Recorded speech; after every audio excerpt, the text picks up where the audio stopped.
É isso aí, pessoal. Estamos hoje aqui no Jaguaribe em Foco Visita. Nossa primeira visita, uma grande honra, uma pessoa com tamanha expressão, tamanha história no município de Jaguaribe, um dos nossos melhores prefeitos que já passaram por aqui, com grandes obras, grandes feitos para nossos municípios, para a nossa cidade. Estou eu aqui, Leandro Pop, e o nosso amigo Thiago Formiga, aqui na residência do seu Ademar Ferreira de Barros. Olá pessoal, tudo bem? É com grande satisfação que hoje nós trazemos o nosso primeiro programa Jaguaribe em Foco Visita, que vai correr Jaguaribe aí atrás das pessoas importantes que fizeram história no município. E nada mais justo do que começar com ele, o pai da indústria de Jaguaribe, que tem muita coisa boa, muita coisa importante para falar. Mas nós não vamos falar de indústria, vamos falar de educação, de saúde, meio ambiente, e nós queríamos deixar a palavra para você, Neymar. Eita, rapaz. Bom, primeiro eu quero agradecer, viu, Thiago, pela visita de vocês, né? Agradecer ao Leandro, né? O Leandro, companheiro, sempre amigo de muitos anos. O Thiago, amigo da avó dele, do tio dele, do pai dele, né? Eu queria aproveitar a oportunidade para agradecer vocês que estão aqui e dizer que, até que enfim, uma entrevista faz 20 anos que ninguém me procura, cara, sabe? Então, eu quero agradecer muito vocês, né? Quero dizer que é com muito carinho que eu recebo vocês, porque eu conheço vocês desde criança, né?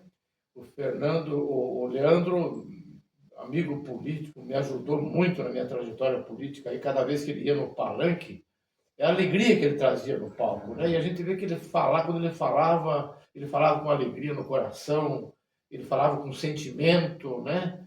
Então é uma satisfação receber você aqui hoje. Muito obrigado, senhor. Então, vamos falar um pouco da nossa história, da nossa vida, né? Neymar, eu queria passar para o Leandro primeiro, fazer a primeira pergunta, já que você tocou no nome dele, ele vai fazer a primeira pergunta para você. Fique à vontade para responder. Não, tranquilo. Então, pessoal, que nem a gente sempre bate na tecla, né? Tem muitos jovens assistindo aí a nossa página, ela tem um alcance de muitos jovens, e muitas pessoas ainda não conhecem a verdadeira história de Jaguaribe. Então foi muito bom a gente vir aqui até o Ademar, ele estar abrindo as portas da casa dele, recebendo a gente aqui, para a gente mostrar um pouco, ou se não muito, da história de Jaguaribe, para vocês entenderem como que hoje o teu pai tem emprego, ou como que hoje você tem um emprego, a escola que você estudou, a rua que você passa, a ponte, o postinho que você tem acesso, da onde que surgiu tudo isso? E muitos disso você vai estar vendo que passou pelas mãos e pelo trabalho do seu Ademar Ferreira de Barros. Seu Ademar, vamos começar por educação, seu Ademar. Uma área muito bem vista pelo pessoal, uma área que preocupa muito os municípios de Jaguaribe aí. Eles são bem atendidos hoje, já foram muito bem atendidos lá atrás. Então, na parte de educação, seu Ademar, o que o senhor pode contar para nós aí o que o senhor fez nos 3 mandatos do senhor como prefeito de Jaguaribe? Vamos começar bem, então, né? Falando sobre educação, né? Só colocando um parênteses aí, desculpe cortar você. Lembrando que o primeiro mandato do Ademar foi de 89 a 2002? 89 a 92? 89 a 91, né? 89, 90, 91, 92. Isso, 92. Depois do segundo mandato? O segundo mandato foi de 97 a 2000. E depois o terceiro de 2000, foi a reeleição a 2004. 2004. Então, só para ficar esse parênteses, para vocês saberem a época que o Ademar foi prefeito de Jaguaribe e as conquistas que ele obteve nesse período. Fazem 20 anos que eu saí da prefeitura, exatamente 20 anos. 20 anos no anonimato, graças a Deus, vivendo aqui, vivendo com pouco, mas vivendo bem, né? A gente tem que aprender a viver, né? E a gente descobre que não precisa muito para a gente viver, para a gente ter alegria, para ter paz, né? Eu vivo aqui no meu cantinho, né? Mas antes de falar sobre educação, eu queria dizer que essa entrevista, né? Eu quero dizer assim, não tem nenhum cunho político comigo. Primeiro, Leandro e Thiago, eu não estou nem filiado em partido, né? Porque às vezes a pessoa vai falar, porque é perto da eleição, ele quer tirar proveito político disso, né? Não, eu quero aqui dizer, olhando lá para a câmera, né? Eu não estou nem filiado em nenhum partido político, né?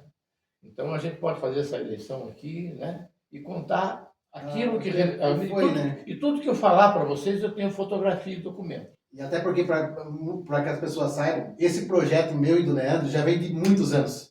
A gente sempre colocou isso na cabeça. A gente precisa visitar o Ademar, a gente precisa ouvir a história de Jaguaribe e precisa mostrar a história de Jaguaribe. Hoje nós alcançamos, em média, 150 mil pessoas. Entendeu? A nossa audiência, entendeu? Nós temos um alcance mensal de 3 milhões de pessoas que veem a nossa página. Então, assim, é muita gente. Então, muita gente precisa conhecer a história de Jaguaribe. Bom, então, vamos falar sobre educação, né? Começou em 89, eu posso dizer para vocês que a gente sempre priorizou a educação, né? No começo a gente teve que investir em salas de aula, né? Porque a cidade começou a aumentar, depois foi municipalizado a educação, né? E foi preciso fazer bastante escola e sala de aula, né? Eu até marquei aqui no papel, mas a gente conseguiu construir nos 3 mandatos 66 salas de aula, né? Algumas escolas, por exemplo, foram reformadas, mas não contam, mas salas de aula mesmo foram 66 salas de aula. É um recorde, né? Então, a escola Luiz Vieira de Carvalho Mesquita, por exemplo, foi feito 4 salas de aula. Escola Carlos Carneiro Sampaio, é bom a gente não me dar, porque é fácil falar 66. Mais 4 salas. Escola José Pedro Creto, 4 salas de aula. Escola Elza Fonseca, 4 salas de aula. A maioria dessas escolas, quase todas, a prefeitura teve que comprar o terreno, né? Escola Antônio Fanquim, lá na Vila Pinheiro, 4 salas de aula. Escola Nino Peçanha, 8 salas de aula. Escola Júlio de Mesquita, 10 salas de aula. O NAIS que eu trouxe foi quando foi comprado o prédio do Matarazzo. Lá foi feito 4 salas de aula. Está até lá hoje o prédio, mas foi comprado do Matarazzo, quando eu fui prefeito, né? A escola do Jangai, lá no Jangai foi primeiro feito 6 salas, depois foi feito um anexo, mais 4 salas de aula. Escola dos Lanças, né? A escola, lá dentro do Matarazzo, tinha uma escola que foi feita na parte administrativa do prédio, mais 4 salas de aula. Escola Dalva de Azevedo, 6 salas de aula. Então foram 66 salas de aula, né? Uma educação de qualidade, eu tive excelentes diretores da área de educação, no primeiro mandato, a professora Seide Taques, né? Uma excelente diretora, depois o professor Augustinho, no segundo, e no terceiro a professora Eunice Chimansky, né? Então eram professores de respeito, né? Aliás, no meu mandato sempre eu procurei trabalhar junto com professores, aqueles que a gente se espelha nos professores da gente, né? Então sempre eu procurei ter sempre o professor Lopes, professor Jovem, professor Augustinho, professora Seide, né? Tantos outros professores, o professor Marinho na época.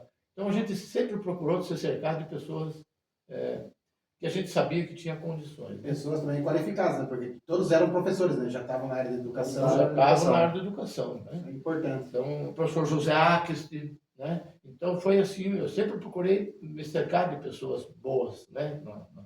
Na prefeitura. Sem contar, eu sinto um orgulho danado de ter conseguido trazer o EPG para Jaguaribe, né? Eu trouxe o EPG, nós montamos primeiro o curso de Educação Física, depois o curso de Administração, né? Foi formado aí 4 turmas de Educação Física, 4 turmas do curso de Administração, né? A prefeitura teve que reformar o Grêmio PISA, adaptar, isso foi um convênio com a PISA, ela cedeu o Grêmio PISA, a prefeitura reformou, na época que já tinha dado uma enchente, e nós trouxemos lá, né, um campus, um dos melhores campos da UEPG. E a intenção disso era trazer o curso de Engenharia da Madeira, trazer o curso de Direito, né, dentro, mas enfim, eu trouxe, enquanto eu fui prefeito, mantive, né, a gente deu uma melhora. No momento que você traz uma faculdade, você melhora o nível das pessoas da cidade. Então, a cidade cresce culturalmente. Então, eu consegui trazer para Jaguaribe ao EPG, né? A prefeitura mantinha toda a estrutura, fez toda a adequação, comprou todos os equipamentos que foram necessários para montar o curso de Educação Física, o curso, eu não me lembro, mas parece que foi administração, né? O curso que foi... Administração e Educação Física. Inclusive, a minha esposa, Cíntia, ela é formada em Administração, estudando ali no Grêmio PISA, Então, um convênio que o senhor conseguiu trazer para Isso. o município. Isso foi bom porque as pessoas não precisavam pagar nada, um curso, né? Gratuito. E a prefeitura pagava o transporte dos professores que vinham de Ponta Grossa, a alimentação, e montou todo o equipamento. E custava, na época, em torno de 60, 70 mil por mês para o município. E não era isso, inclusive, não é obrigatório o município, né, a manter o ensino de terceiro grau. Mas eu fiz questão de o município bancar essa despesa e melhorar, né, dar oportunidade para as pessoas da cidade, né, muitas pessoas que vieram de fora, e a cidade cresceu. E não foi só essa faculdade. Depois nós trouxemos essa faculdade que veio também, a outra faculdade que no começo veio lá, o município cedeu a escola Júlio de Mesquita, a Fajar, né? O município cedeu as instalações da escola Júlio de Mesquita, que não usava, era só de manhã. A noite era E à fechada. tarde. A noite era fechada. Então nós radicamos a estrutura e trouxemos também a faculdade de terceiro grau lá da Fajar, lá na Primavera. Daí era Direito e Engenharia Florestal, se não me engano. Isso, Direito e Engenharia Florestal. Também eu abri condições para que a faculdade viesse. E depois eles acabaram comprando um terreno da prefeitura, que a prefeitura fez um leilão, um terreno que a prefeitura comprou da rede, onde fizeram a sede definitiva. Que é hoje o A prédio. princípio eles usavam o prédio da prefeitura. Esse foi o incentivo para trazê-los.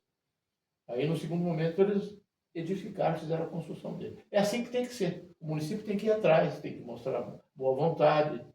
E a gente conseguiu. Levando ainda pelo mesmo caminho da educação, poderíamos falar também do projeto PIA, projeto Caju, que também foi na sua época, né? Sim, mas o projeto Caju e o PIA era na área social, né?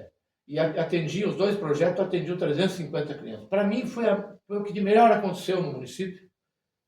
Foi o projeto Caju e o projeto PIA, né? Porque era um projeto de contraturno para crianças carentes, né? Até hoje, às vezes, eu encontro, né? Esses dias eu encontrei uma moça numa farmácia, ela era balconista, e eu fui pagar ali o remédio que eu comprei, daí ela falou, você não me conhece? Eu falei, não, é a menina, né? Era para ser minha neta.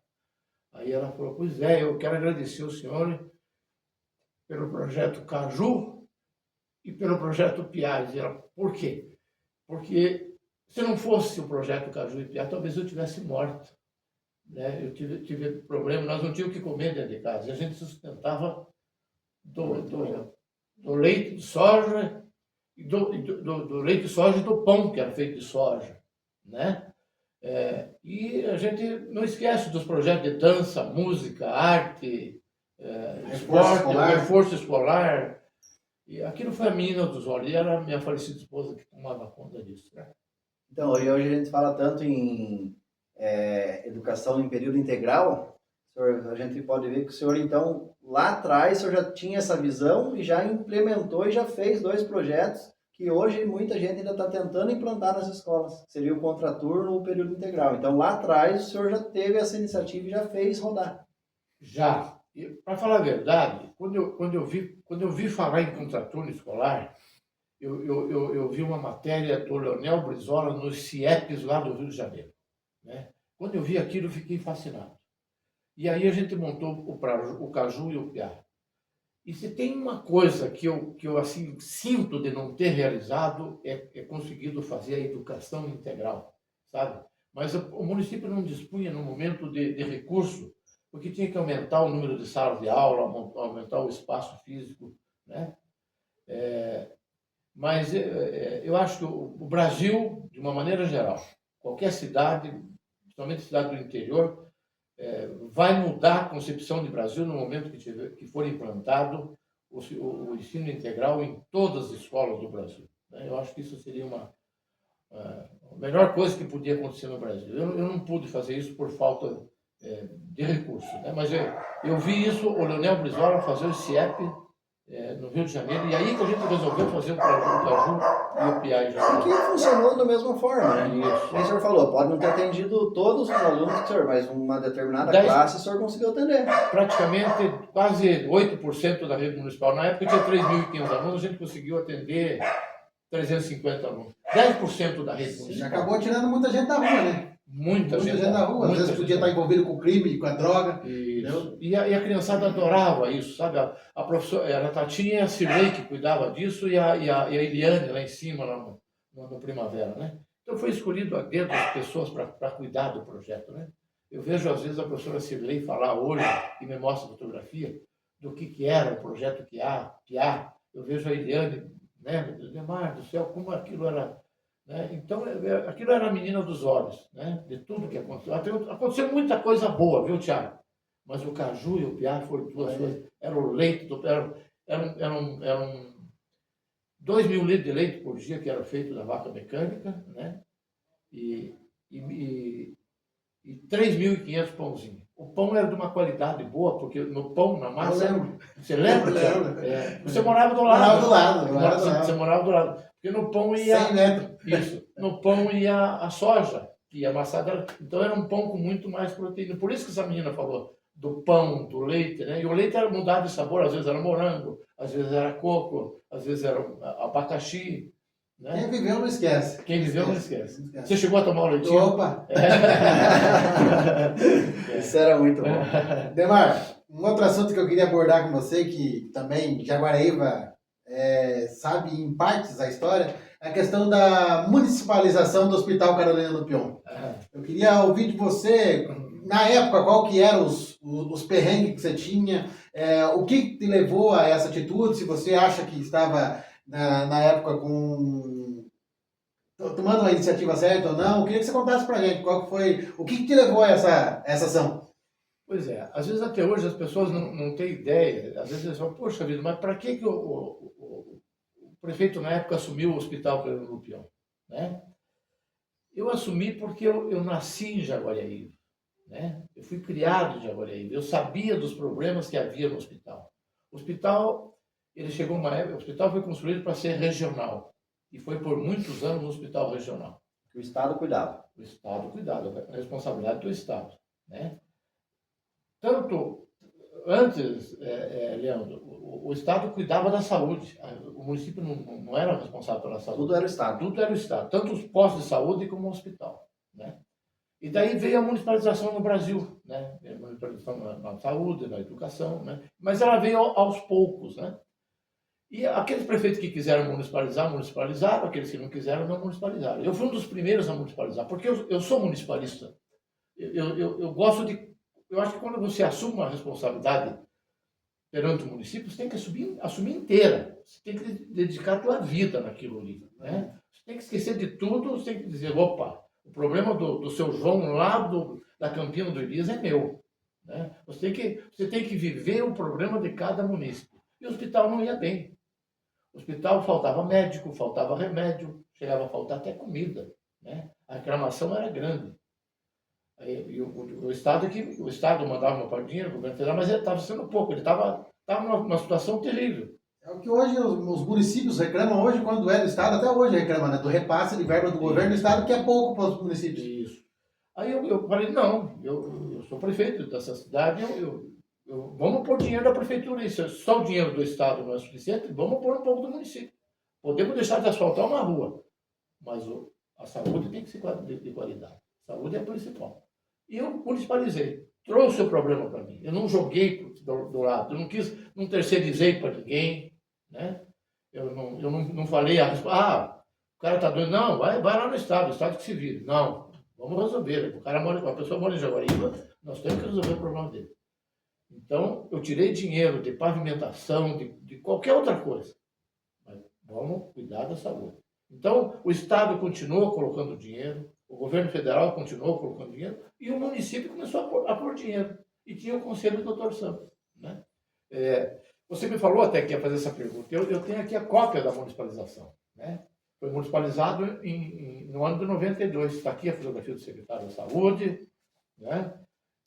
Do Herodir Silvério, saudoso, um grande deputado que ajudou nisso, onde o Estado transferiu para o município de Jaguariaíva,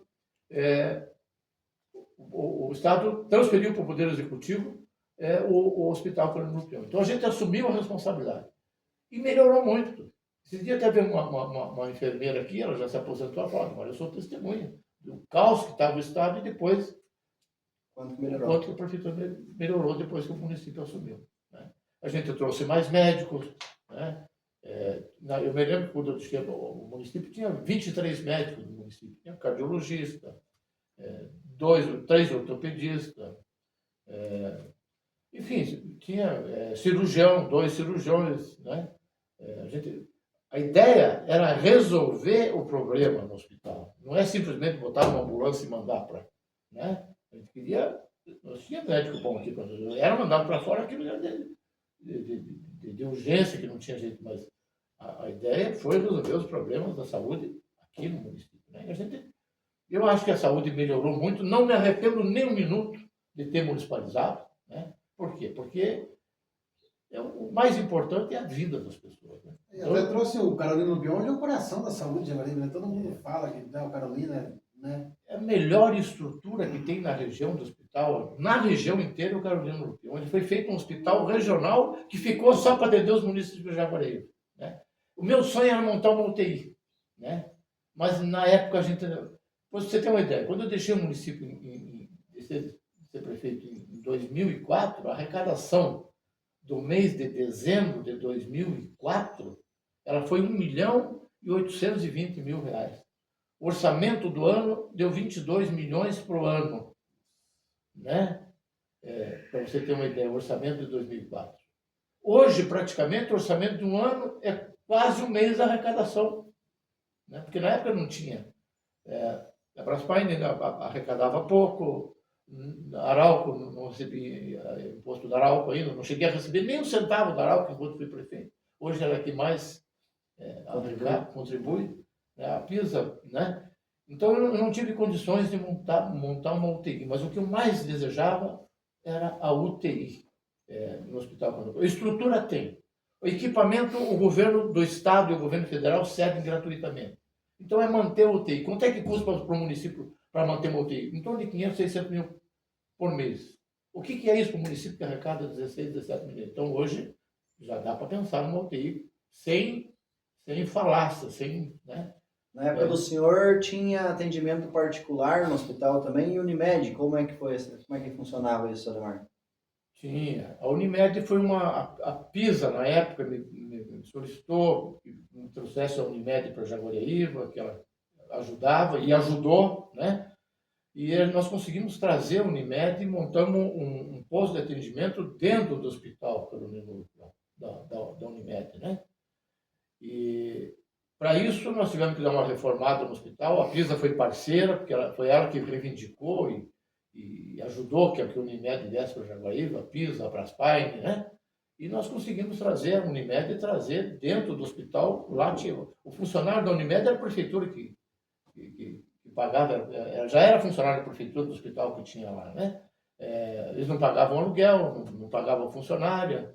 E daí a gente conseguiu trazer a Unimed lá dentro do hospital, e isso foi muito bom para o município. Porque a ala particular, ela dá lucro para o hospital. Os ricos pagam para os pobres. Exatamente. Sabe como é que é? Todo mês eu lembro que entrava 150, 180 mil da ala particular, que servia para manutenção do hospital. Para atender, para manutenção do hospital. Além de receber o dinheiro do governo federal, das IHs, de acordo com o número de leitos, a verba do governo federal, do governo estadual, recebia também a verba da aula particular do conselho. Ajudava bastante, né? Que hoje em dia não tem mais, né? Não vou entrar nesse detalhe, por que parou de ter esse atendimento, mas hoje em dia a gente sabe que o hospital só atende o SUS mesmo, não tem mais essa área, né? Então... Eu não sabia disso. Não tem mais essa área. Assim, até porque às vezes muita gente reclama, às vezes, da questão do hospital. Mas se talvez continuasse dessa forma, talvez o hospital hoje estaria caminhando praticamente com as próprias pernas, né? Eu lembro que eu tive uma pressão forte para me fechar a área particular. Não quero entrar em detalhes dessa pressão, sabe? Eu cheguei a perder companheiro por causa disso, sabe? O companheiro disse que me apoiou na política, que queria que fechasse o hospital, a ala particular. Eu não fechei. Eu falei, eu só fecho a ala particular no momento, o município só fecha, enquanto eu for prefeito, no momento que fechar a ala particular de Ponta Grossa. Porque lá em Ponta Grossa também é um hospital. Lá também atende, exatamente. E até hoje continua. Até hoje continua. E aí, Jaguaribe parou. Então, até o dia 31 de dezembro de 2004, funcionou normalmente E assim, pegando um gancho aí, continuando falando de saúde, né, Nando? A questão dos postos de saúde em Jaguaraíva. A gente vê hoje que Jaguaraíva, eu não tenho lembrança, se o Leandro lembra de posto de saúde construído, de UBS, alguma coisa desse jeito. Mas eu sei que nos teus 3 mandatos você construiu, foram quantos postos?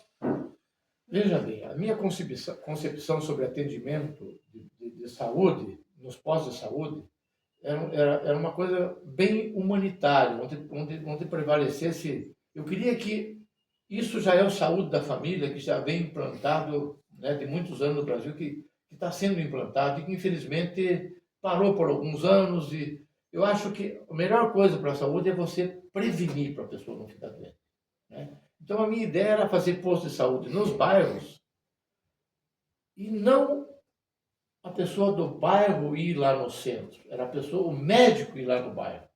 A ideia era que o médico ficasse conhecendo as pessoas do Mais bairro, próximo da para saúde. criar afetividade, criar carinho, criar que o médico conhecesse os pacientes, né? Um atendimento mais humanitário, né? Mais humanitário. Para isso, eu construí o posto de saúde no Jardim São Roque, postinho pequeno, mas tinha médico, tinha dentista, tinha farmácia, o posto de saúde do bairro da Fluviópolis. Já existia o posto de saúde no bairro Garremont, que era um posto do Estado, depois fui eu que municipalizei, passou para o município, né? A saúde foi municipalizada no total, né? Aí eu construí um posto de saúde na Vila Kennedy, onde lá atendia doutor Ademar, doutor Vanderlei, doutor Saulo, todos atendiam lá na Vila Kennedy, né? Um posto de saúde lá na Primavera 3. Então, a ideia era isso, era criar, né? Não precisa ser um posto de saúde grande, tem que ser uma sala para médico, uma sala para dentista, uma farmácia para a pessoa ser atendida e já pegar o remédio, né? Uma cozinha aí para ter um cafezinho, quer dizer, não pode faltar o médico, não pode faltar o dentista, não pode faltar a pessoa para pôr o remédio, né? A funcionária responsável, uma enfermeira, que tem que estar ali para fazer curativo, fazer uma injeção, para medir uma pressão, né? Então, a minha ideia sempre foi essa. Então, aqui na cidade, eu construí 4 postos de saúde, né? Isso já tinha, Leandro, o posto da Remonta. Então, eram 5 postos na cidade e o hospital só atendia emergência, que é o que está acontecendo. Depois, eu me lembro que o prefeito Zé Reis fez o posto de saúde da Santa Cecília, lá do Doutor Domingos. Não, Doutor Américo, lá na Santa Cecília. Doutor Domingos. Não, doutor Doutor Domingos. Doutor Américo aqui sim. Doutor Américo, aqui de cima, foi feito pelo Estado na época do prefeito Pedro Mendes. E lá na Santa Cecília foi o prefeito Zé Reis que fez, né? E que está sendo atendido até hoje, né? Mas enfim, a ideia era essa, que cada lugar fosse atendido pelos bairros. Na área rural, eu fiz vários postos de saúde na área rural, né? Até marquei aqui, né? Foi feito, enquanto fui prefeito, no bairro do Jangai, no bairro da Cachoeira, no Espigão Alto, na Campina do Elias, um no Morro Azul, né? Eu sei que já tinha um na época do prefeito Pedro Mendes, ele fez no Cerrado da Roseira, fez no Bom Sucesso e fez no Bom Sucesso, no Cerrado da Roseira. Eu sei que ele fez 3 postos de saúde, e no cadeado. No cadeado, né? E aquele do Distrito Industrial, tinha um posto de saúde ali. Tá, esse não fui eu que fiz, eu não sei quem é que fez, o distrito não fui eu, né? Mas eu sei que eu construí 1, 3, 4, 5, 6, 7, 8, 9 postos de saúde. 9 postinhos de saúde. E pegando o gancho disso daí, que nem do Primavera, tem gente que mora no Primavera e nem sabe que existia um posto de saúde lá. Esse era para cima das casinhas brancas, se não me falha a memória, né?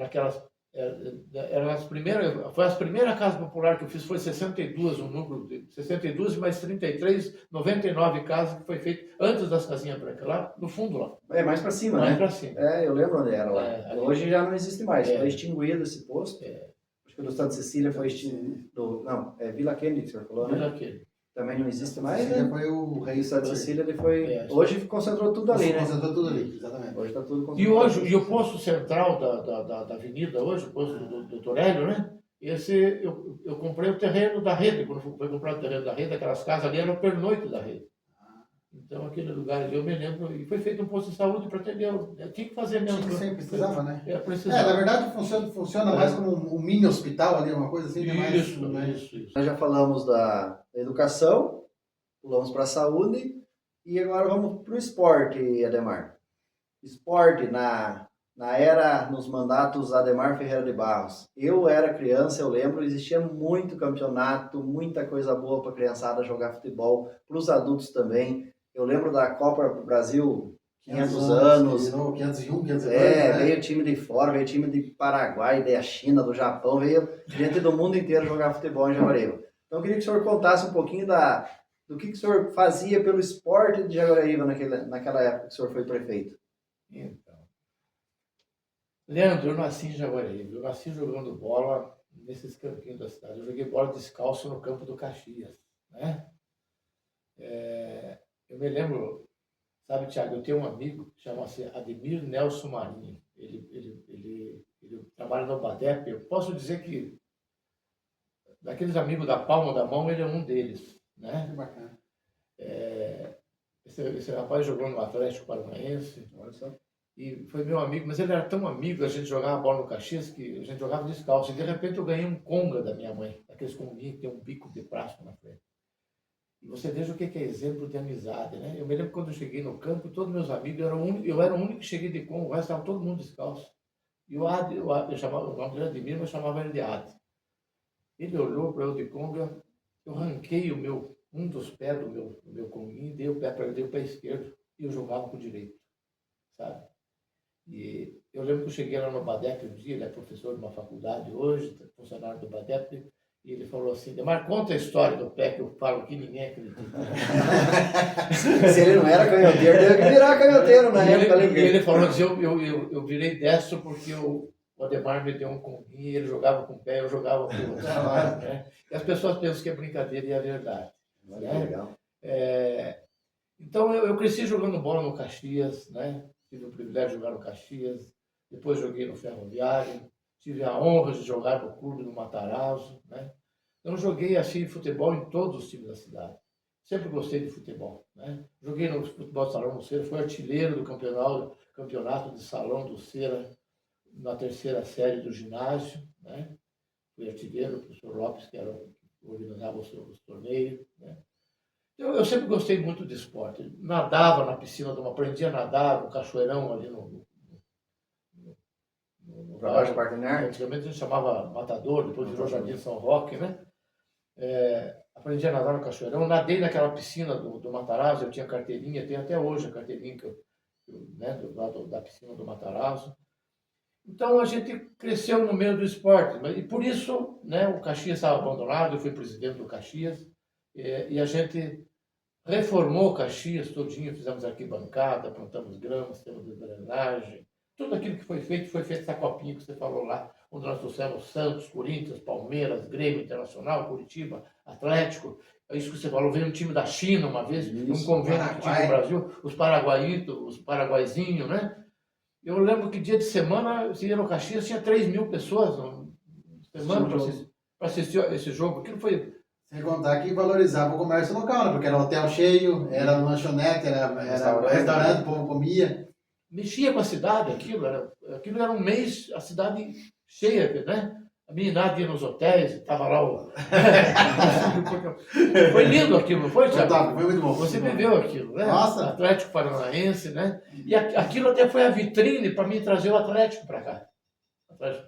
Porque eles viram como é que foi organizado aquilo, e depois eu consegui trazer a escolinha do Atlético Paranaense lá dentro. Né? Mas e você lembra, não precisa falar, as pessoas sabem o que era aquela copinha, né? Nossa, aquilo era... O Matarazzo era um campo que estava abandonado. Quando a prefeitura comprou, quando nós compramos a primeira parte do Matarazzo, foi comprado todas aquelas casas funcionárias, o prédio Denais, 62 casas que tinha ali, e o campo do Matarazzo, que depois virou estádio Ramon Delgado, né? Nós melhoramos aquilo, estava tudo abandonado, né? Então, a gente, né, investiu no esporte, né? Outra coisa, em todas as escolas que foram construídas, nós fizemos uma quadra de esportes. Todas as escolas fizemos uma quadra de esportes. Fizemos o ginásio Mirandinha, né? o ginásio Antônio Alves Filho na remonta, eu inaugurei, eu acho que eu entreguei 50%, porque eu entreguei com o piso e com a cobertura e a arquibancada. Depois foi melhorado, né? Mas no último dia de 2004, foi inaugurado o ginásio Antônio Alves Filho, professor jovem, na remonta. Foi feito o campo de suíço lá na Vila Kennedy, né? Então, eu acho que a gente sempre fazia campeonato de futebol, sempre prestigiando o esporte de Jaguariúna, né? Eu acho que a gente manteve vivo isso, né? Porque O Tubunão não foi feito por você, mas foi pelo seu irmão. Mas sempre foi investido também, a né? gente sempre conservou bem o Tubunão, Bem. né? Que era o principal, o maior de todos, né? Foi feito com muito sacrifício, porque na época o Albano foi prefeito, a arrecadação era baixa, muito mais baixa, eu me lembro que, né? O Albano fez muita coisa, o Albano fez o Tubunão, ele fez a rodoviária, ele fez a ponte ali perto do Banestado, e muitas obras, né? Mas o Tubunão foi um deles. Inclusive, o nome Tubunão foi eu que dei. Sério? Na verdade, foi o professor Lopes. Uhum. O professor Lopes chamava o Albano de Tubuna. Ah, É. olha só. E daí, Ninguém sabe, né? e por que Tubuna? Tubuna porque é um senhor que tinha, amigo nosso, amigo meu pai, de idade já, né? E o Albano andava igual ao Tubuna, o jeito de andar, né? E o professor Lopes conhecia o Tubuna. E daí, depois, era altão igual ao Albano. Aí o professor Lopes apelidou o Albano, chamava o Albano de Tubuna. Tanto que na primeira campanha do Albano, o professor Lopes colocou no book dele o slogan da campanha, Toco Tubuna. Toco Tubuna. Né? Então, como a gente não podia homenagear e pôr o nome da pessoa, o Albano vivo, né? Uhum. A gente colocou Tubunão. E a gente manteve o Tubunão, que é Até o hoje. ginásio maior que nós temos. A obra do Albano foi de baixo. Se bem. Então, investimos no esporte. Eu acho que fizemos, né? E que hoje, É. voltando a falar do Tubunão, infelizmente, gente, hoje eu com a minha empresa consigo ajudar bastante o esporte, sempre tem campeonato, a gente participa, o que vai atleta na minha loja, eu consigo dar esse apoio, graças a Deus, devido ao nosso trabalho, à nossa loja, né? E hoje, infelizmente, se tem um jogo do campeonato e chove, a rodada é cancelada, porque hoje está chovendo mais dentro do ginásio que fora do ginásio. Olha só. Então, assim, ó, um patrimônio tão antigo, tão histórico do nosso município que não está sendo bem cuidado como já foi bem cuidado antigamente. Foi bem cuidado. O Albano fez com muito sacrifício aquilo lá, eu procurei manter aquilo, a gente reformou, trocamos o piso. Eu lembro que nós fizemos um campeonato da Empacel, no auge da Empacel. Não sei se vocês lembram, um campeonato brasileiro. A Empacel foi campeão brasileiro. Foi na americana, chegou, né? Sim, Sul-Americano, ganhando Libertadores, sim, uma coisa tudo. assim, de futebol de salão, uma coisa E assim. eu lembro que o Durigon me ligou um dia, que era o diretor da Empacel, perguntando se podia fazer os jogos em Jaguariúna. Eu falei, claro, muito prazer, não vai estar disponível. Ele falou, não, mas nós queríamos dar uma reformada nesse. As ordens, melhor ainda, sabe? Aí ele reformou, a Empacel reformou, trocou piso, iluminação, banheiro, sabe? Fez tudo aquilo, uma parceria, e mexeu com a cidade, aquele foi um campeonato brasileiro que foi feito aqui, partido do campeonato brasileiro. A Empacel disputou aqui, campeonato brasileiro, foi campeão brasileiro, né, com aquele super time que a Empacel tinha. E tem coisa que muito pouca gente sabe também, que foi através das Copas que o Ademar fez no Caxias, que surgiu jogadores daqui de Jaguariúna que tiveram a oportunidade de ir para grandes clubes. Teve o Fabiano, que foi pro Corinthians. Direto pro Corinthians. Entendeu? O Fabiano, fui eu que até, né, ele teve um destaque naquele time, e eu esqueci o nome do técnico do Corinthians, mas ele falou que aquele menino é bom de bola. Então, levaram ele, né? Ele jogou algumas partidas como profissional. Jogos profissionais, acho. Infelizmente, eu assisti algumas partidas como profissional, mas ele saiu daqui da Copinha. Da Copinha. Mas aqui veio, naquela Copinha, veio o Robinho. Júlio César, ex-goleiro do Corinthians. O Wendel, ex-zagueiro do Corinthians. Diego. O Diego, você lembra? O Santos foi campeão esse ano aqui, né? Tiveram aqui já. Goiano, que foi revelado pelo Paraná Clube. Olha aí. Tem um monte de gente. Aquilo foi fascinante aqui, né? Eu acho que outra dessa aí. O Jack, seu Ademar. Jaguariúna Esporte Clube. O Jack a gente ajudou, patrocinou, né? Eu acho que aquilo. Teve mais gente que ajudou também, né? Mas eu ajudei também. Eu sempre estava junto. Sempre estava Eu junto. achei que Jack era o Joinville agora. Não, o Jack, nossa. Lembra que fervia? Nossa, Enchia A o estádio. gente disponibilizava ônibus para eles. Era a estrutura que a gente podia ajudar com eles para poder levar para lá, para cá. Tá? sempre incentivou, né? Ali surgiu o Paulo, Silvio. Paulo e o Silvio. Até hoje, Sabe o que eu estou gostando desse bate-papo? Porque isso aqui não é. Isso aqui virou um bate-papo. Não, exatamente. Meu, mas a ideia do nosso quadro é essa, entendeu? A gente filma porque para as outras pessoas verem, mas é uma conversa, Eu acho que aí fica melhor. Fica mais gostoso, Fica fica mais um negócio fica aqui. legal. Coisa bacana, né? Negócio, Eu vejo esse menino aqui, rapaz, quando ele subia nos palanques, às vezes assim, a alegria contagiante dele, né? E ver que agora ele é empresário, tem a loja dele lá, que a mulher dele... Dançarino virou empresário, né? Dançarino virou empresário. E ele tem uma loja de bateria também, né? Que bacana, cara. Eu torço pra você, viu, cara? Obrigado, Você é senhor. diferenciado. Muito obrigado. E o Thiago também. O Thiago é... Né?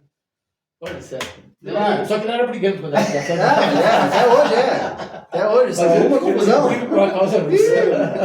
Mas, Marcos, você estava falando aqui de 3 mandatos, mas conta a história pra nós. Você foi prefeito por 3 mandatos em um dia. Que história é essa? Pô, você que deve saber.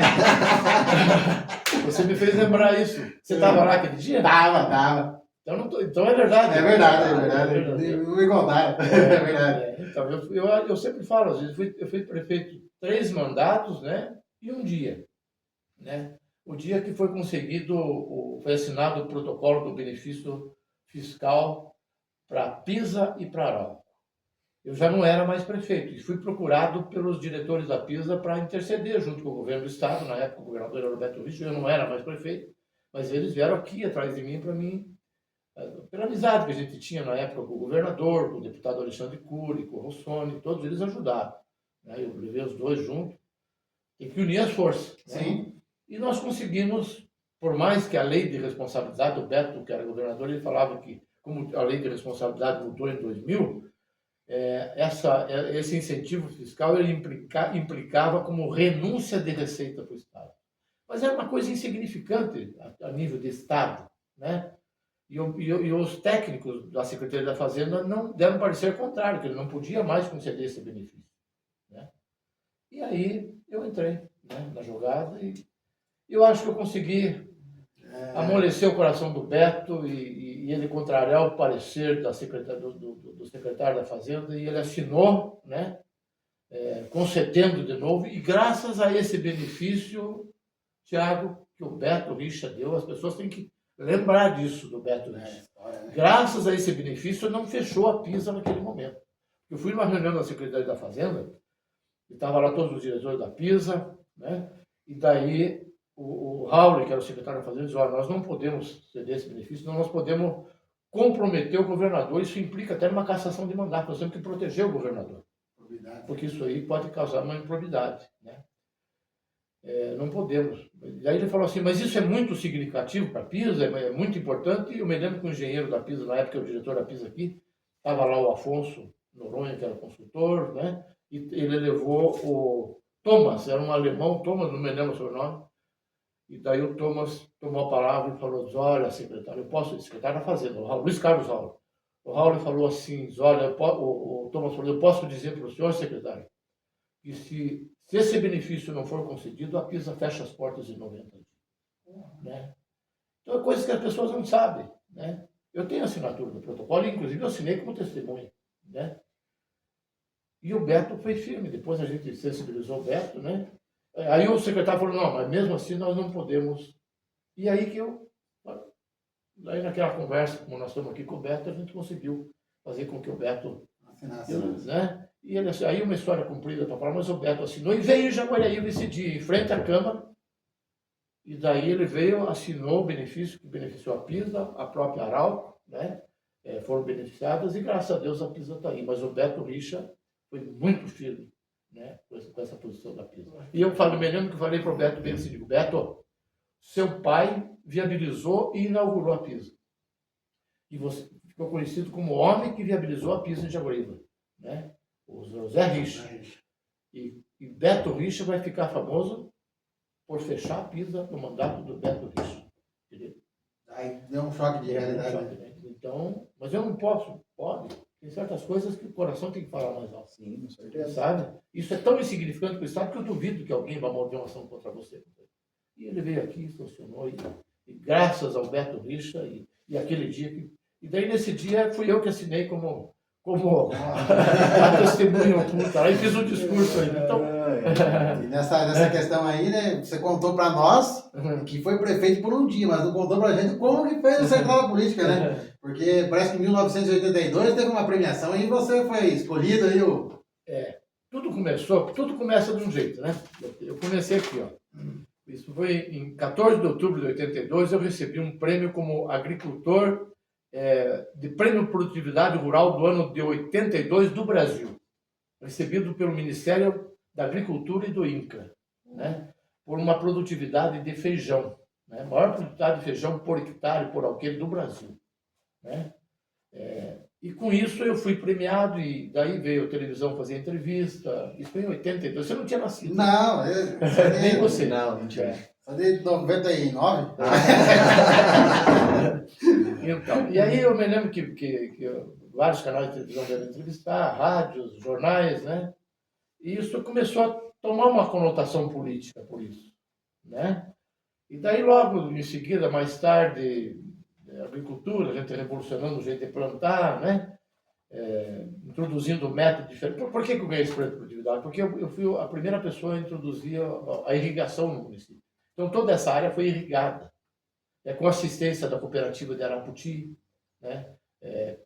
Análise de solo, calcário, adubação correta, né? Plantio na hora certa. Então você fazendo as coisas certas, tudo certo, né? Verdade. E eu consegui esse prêmio, isso me deu um destaque na época. Começou a ser o centro da visão. Daí todo mundo começa a convidar, você tem que ser o prefeito. Depois teve uma festa de agosto, no ano de 87, a gente fez uma festa diferente. Quando terminou a festa, todo mundo falava assim, você tem que ser o prefeito de Jaguareí. Essa festa é comentada até os dias de hoje, né? Fala que foi uma das melhores festas de agosto, foi de 87. Deu um lucro muito bom e foi mudada a concepção de festa, né? E eu não queria ser candidato a prefeito, eu queria que o meu irmão Albano fosse candidato, sabe? E hipótese alguma, porque eu estava aqui no mato, plantando trigo, plantando feijão, plantando soja, estava indo muito bem, meu pai não queria que eu fosse candidato, né? Meu filho, o que você vai levar sendo bem, para que você vai ser candidato? Tá bom do jeito que está. E fui, né? E eu cheguei para o meu irmão e falei, não, você tem que ser tal, não, essa vez tem que ser você. Eu respeitei a hierarquia e eu queria que ele fosse. Mas ele mesmo falou, você tem que ser o prefeito. Ele passou a vez. Essa bola. Isso aí. No momento certo. Tive convite de todos os partidos políticos da cidade para ser candidato a prefeito.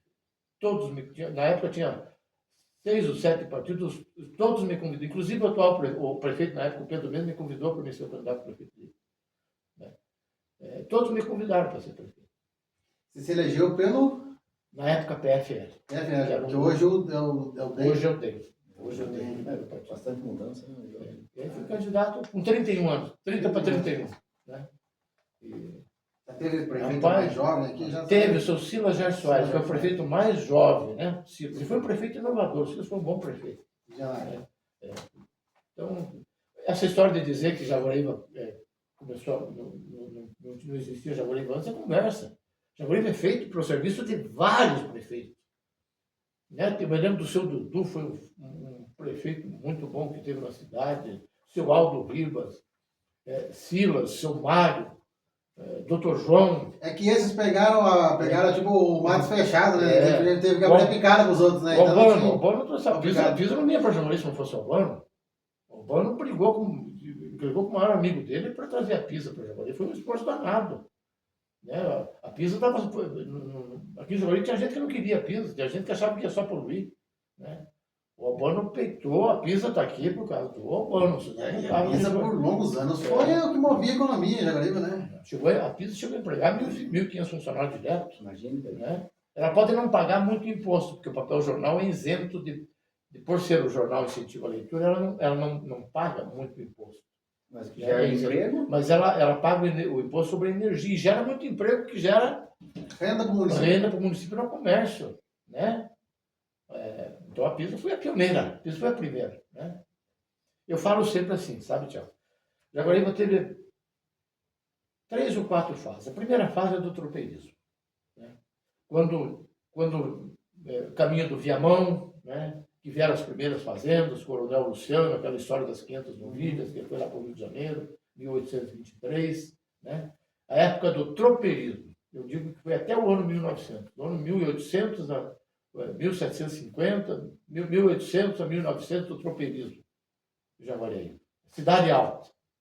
Cidade Alta, tropeirismo. A igreja, que a dona Isabel Branco demarcou a igreja, doou terreno para a igreja, né? Veja só a quantidade de área que a dona Isabel Branco doou para o município, né?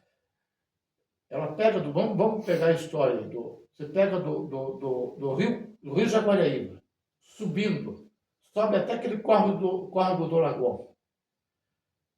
Pega aquele córrego, vai até no final da Vila Edith. Da Vila Edith você faz uma linha reta até lá na chácara do Cid Barros, ali do meu primo ali, sabe onde desce aquela linha ali do Jones Cabeleireiro ali? Que cruza, né? Aquela água que desce na chácara, que hoje é do Marconi, que era o antigo do Abel, e cai no Rio Jaguariaíva. Toda essa área, Leandro, a dona Isabel Branco doou para fazer o município de Jaguariaíva. Doado. Veja o valor dessa mulher, né? E às vezes as pessoas não sabem E a disso. história faz questão de esquecer também, né? Tem muita coisa. E ela saiu lá da fazenda dela com uma comitiva de pessoas, foi lá, de charrete, né? Veio ali, demarcou na parte mais alta e mais plana no lugar da igreja, marcou a praça na frente, diz aqui vai começar a cidade. Né? Então, a primeira fase de Jaguariaíva começou com o tropeirismo, com o coronel Luciano, que conseguiu a reivindicação lá do rei para trazer o documento da criação da freguesia de Jaguariaíva, em 1823, né? Depois Dona Isabel Branco, né? Isso veio até o ano de 1900. Né? Aí, depois veio a rede, em 1900. Quando veio a rede, começou a Cidade Baixa, em 1900. Em 1910, o Vale do Paranapanema, que abriu ali, que vai para Ourinhos, naquela ferrovia. Né? A rede aqui foi muito forte. A rede tinha quase 200 ferroviários de Jaguariaíva, né? Que trabalhavam aqui. Pelo patrimônio. E que ganhavam bem. Esses funcionários que diziam que eles eram federal, do governo federal, eles ganhavam bem. Isso trazia bastante emprego para Jaguariaíva. Né? Girava a economia, né? Girava a economia. Né? Aí depois da rede, em 1919, veio o Matarazzo. Né? Foi aí que fez a Cidade Baixa. Da linha até o asfalto. Né? E em 60 veio o Pinos, o benefício fiscal do governo federal. Né? E com isso, esse incentivo fiscal fez com que os grandes empresários, para não pagar imposto de renda, eles compravam a terra e tinham que reflorestar para crescer a economia do Brasil. Eles praticamente ganharam a terra, né? E plantaram o pinos e o eucalipto, e com isso, 20 anos depois, tinha a matéria-prima. Em função da matéria-prima, veio as indústrias, veio a Pinos. Se não fosse o Pinos, agora, eu digo sempre, foi a terra barata que trouxe o Pinos para cá. Onde que eles plantaram o Pinos? Nessa parte de terra mais barata, no sertão, do Turulice, Tunas, Bocaiúva, Itararé, Bom Sucesso do Itararé, né? Onde tinha terra barata, o pessoal comprou barato, né? Silvio Santos, foi pioneiro em Jaguariaíva. Olha só. Uma sugestão aqui para os vereadores, aí, enquanto o Silvio Santos é vivo, gente, e eu esqueci, cometi uma gafe, né? Olhando para a câmera, viu? O Silvio Santos tinha o baú da felicidade a fazenda aqui. Muito falado essa fazenda. E ele, porque tinha baú, Soflora, UD, Técnica Florestal, várias empresas que esses empresários fizeram, às vezes, um pool de empresários, formaram a técnica, às vezes a Técnica Florestal tinha 10, 12 empresários. O baú era o Silvio Santos, a UD era um outro grupo que tinha os japoneses, mas investiram, né, na terra barata para plantar o pinos. Né? E daí, 20 anos depois, veio as empresas. Mas falando do Silvio Santos, né? Era hora de dar um título de cidadão benemérito para o Silvio Santos, com a idade que está, pois ele foi pioneiro aqui em Jaguariaíva. E está vivo. Ouvi muito essa história da Fazenda Baú da Felicidade. Sempre tem alguém, as pessoas mais antigas conta mesmo. Isso. E daí veio a indústria, e daí veio a Pisa, e a Pisa não vinha para Jaguariaíva. A Pisa foi rejeitada em Itaí, foi rejeitada em Itararé, porque eles achavam que poluía, por causa da celulose, tinha algumas fábricas lá que poluíam. Não quiseram a Pisa. Os mesquitas queriam, eles são um grupo paulista, eles queriam a fábrica no estado de São Paulo. Né? Onde a terra era barata, onde tinha madeira. Né? Eles vieram para Jaguariaíva por quê? Porque eles foram rejeitados lá. Aí vieram aqui, o Albano abriu as portas, empenho, e trouxe a Pisa para cá. Se não fosse o Albano, não vinha a Pisa para Jaguariúna, né?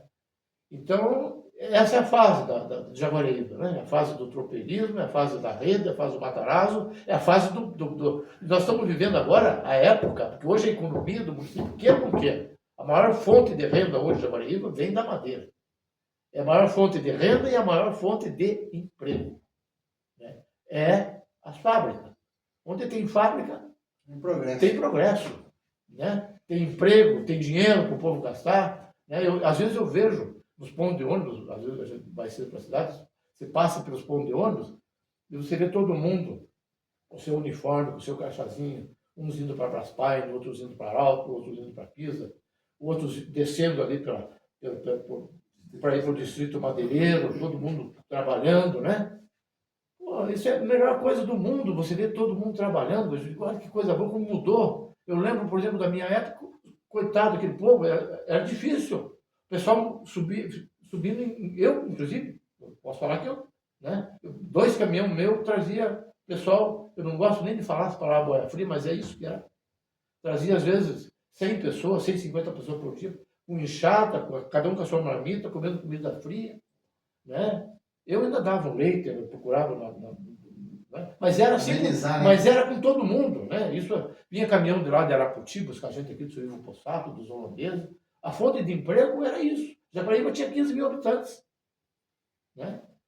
Hoje nós estamos com, sei lá, quase 40 mil. Né? E é sobre isso que eu queria entrar em... Leandro, você tem alguma pergunta para fazer antes de eu tocar no assunto? Não, pode puxar. Tem um dado interessante, que é dado do IBGE, que no 1980, Jaguariúna tinha, em média, 15 mil habitantes.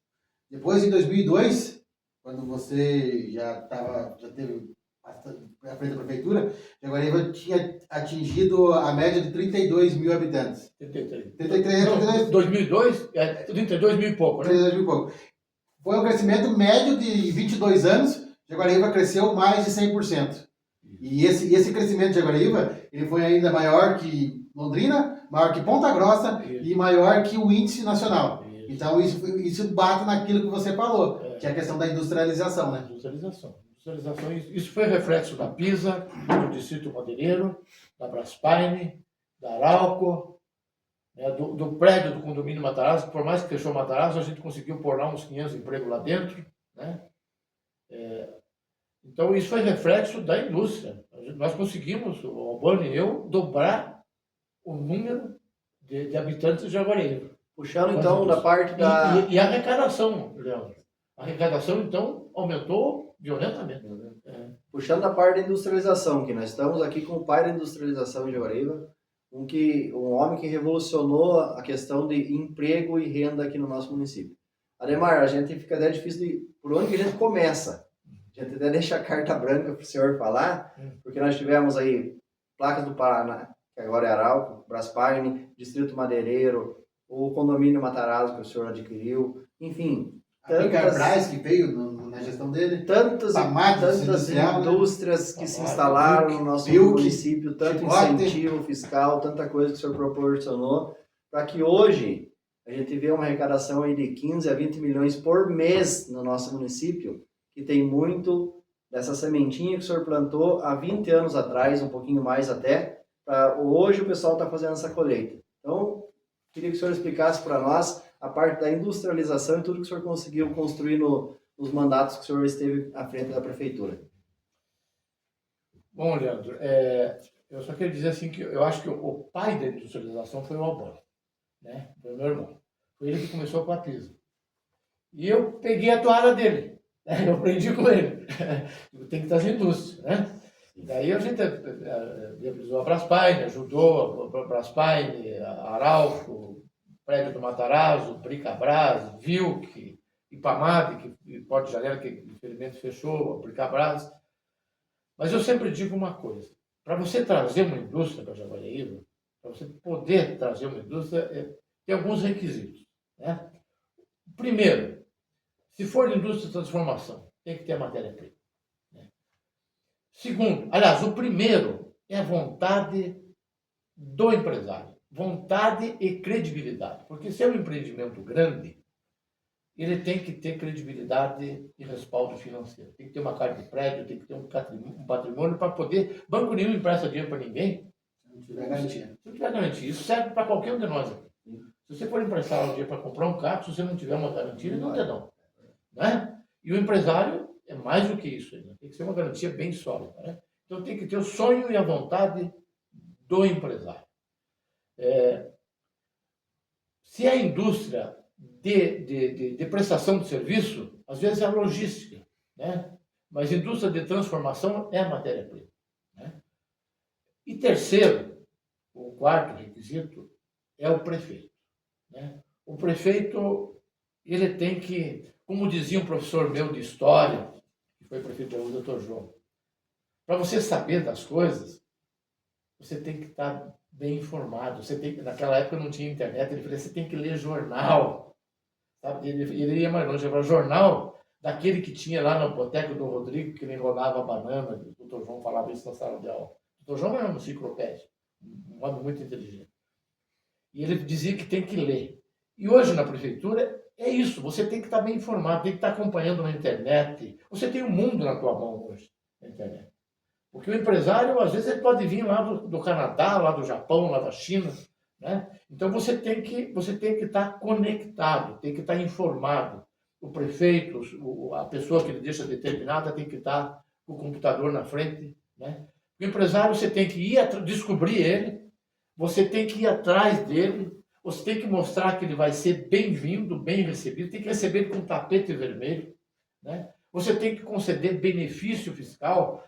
Né? A lei de responsabilidade não permite. Você dá um jeito. Você diz, vem cá, eu dou um jeito de colocar luz para ele. O caso da Arauco, eu prometi a luz para eles de graça dentro lá do pátio. A prefeitura comprou o terreno e doou o terreno para eles. Né? E foi dado dilatação de prazo de pagamento. A prefeitura, você trabalha na SAMAI, a SAMAI levou água para eles lá. Né? A gente foi parceiro nas licenças ambientais, recebeu bem eles, fomos atrás, e foi uma jogada de energia, uma coisa, né? Conseguimos trazer. Né? O Braspainer, todo o benefício que o município investiu na doação de terreno, com um mês de arrecadação já pagou tudo. Um mês de arrecadação. Né? A Braspainer, eu me lembro que eu levei o Armando, quando eu conheci o Armando, que me apresentaram, isso foi em 96, o Zé Reis era candidato a prefeito. Eu conheci o Armando e depois, em 97, já recebi ele, já levei no aeroporto, quer fazer a Braspainer aqui no aeroporto, a prefeitura, né? Mas aí a PISA achou por bem fazer do lado, lá para ser parceiro por causa da madeira e restaurante, eles tinham uma ideia até de dividir o restaurante para baratear custo. Depois ele acabou, né, fazendo um restaurante lá dentro, e levou para lá que a PISA era parceiro, fornecedor de madeira dele. Né? Foi feito um contrato de madeira. A PISA, por que a PISA veio para Jaguariúna? Por que a Braspainer veio? Por causa da PISA. Porque a PISA é que vendeu a madeira para a Braspainer, a madeira que a PISA vendia mais caro. A PISA não fazia papel com madeira grossa, mais grossa, fazia papel com madeira mais fina, que é uma madeira mais barata. Era mais vantagem ela vender a madeira, a tora maior, no diâmetro maior, do que ela fazer papel com aquela madeira. Então ela precisava desovar essa madeira. Aí a PISA foi a responsável, né? Afonso Noronha, diretor da PISA, que fez esse contrato com o Armando. Né? Então envolveu a vontade política do Armando, a vontade política da PISA de ser parceira, da necessidade de vender a madeira, e o prefeito. Né? Eu me lembro, por exemplo, do terreno da Braspainer, o pessoal me chinelando, descendo o cacete, que as estradas, que as ruas estavam ruins, que tinha buraco. Eu tudo as máquinas na Braspainer. Pode falar mal, mas eu vou ajudar o que for possível. E a gente sempre foi parceiro. Só que quanto que a Braspainer gera de emprego hoje? Quanto que ela gera de ICMS? Quanto que ela investiu no hospital? Né? Indústria é a melhor coisa do mundo numa cidade. Né? Quanto que o Distrito Madeireiro gera de emprego hoje? Eu me lembro quando eu comprei aquela área, 29,7 ao quilo. Esse prefeito é louco. Onde é que já se viu fazer um distrito industrial? Isso não dá em nada, vai gastar dinheiro público. Foi difícil de aprovar na Câmara. Teve 4 vereadores que votou contra. Sabe? Quem é o vereador que decidiu? O voto minério foi do Marquito, eu tenho que falar isso. Ele decidiu o voto minério né? Mas é bom. Houve empate, né? Houve empate na votação e o voto Minerva foi Presidente da Câmara, né? era presidente da Câmara, né? E nós compramos o Distrito Madeireiro, com todo mundo chamando a gente de louco, dizendo que nós ia fazer um péssimo investimento, que ia jogar o dinheiro público fora. Está lá hoje. 1.200, 1.300 empregos, 60 empresários que ganharam dinheiro. Teve gente que falava que vai trazer esses nocegos para Jaguariúna. Se a gente tem que não tem um carro, que não tem nada. Vieram sim, sem carro, sem nada. Mas e hoje? Nossa. A maioria.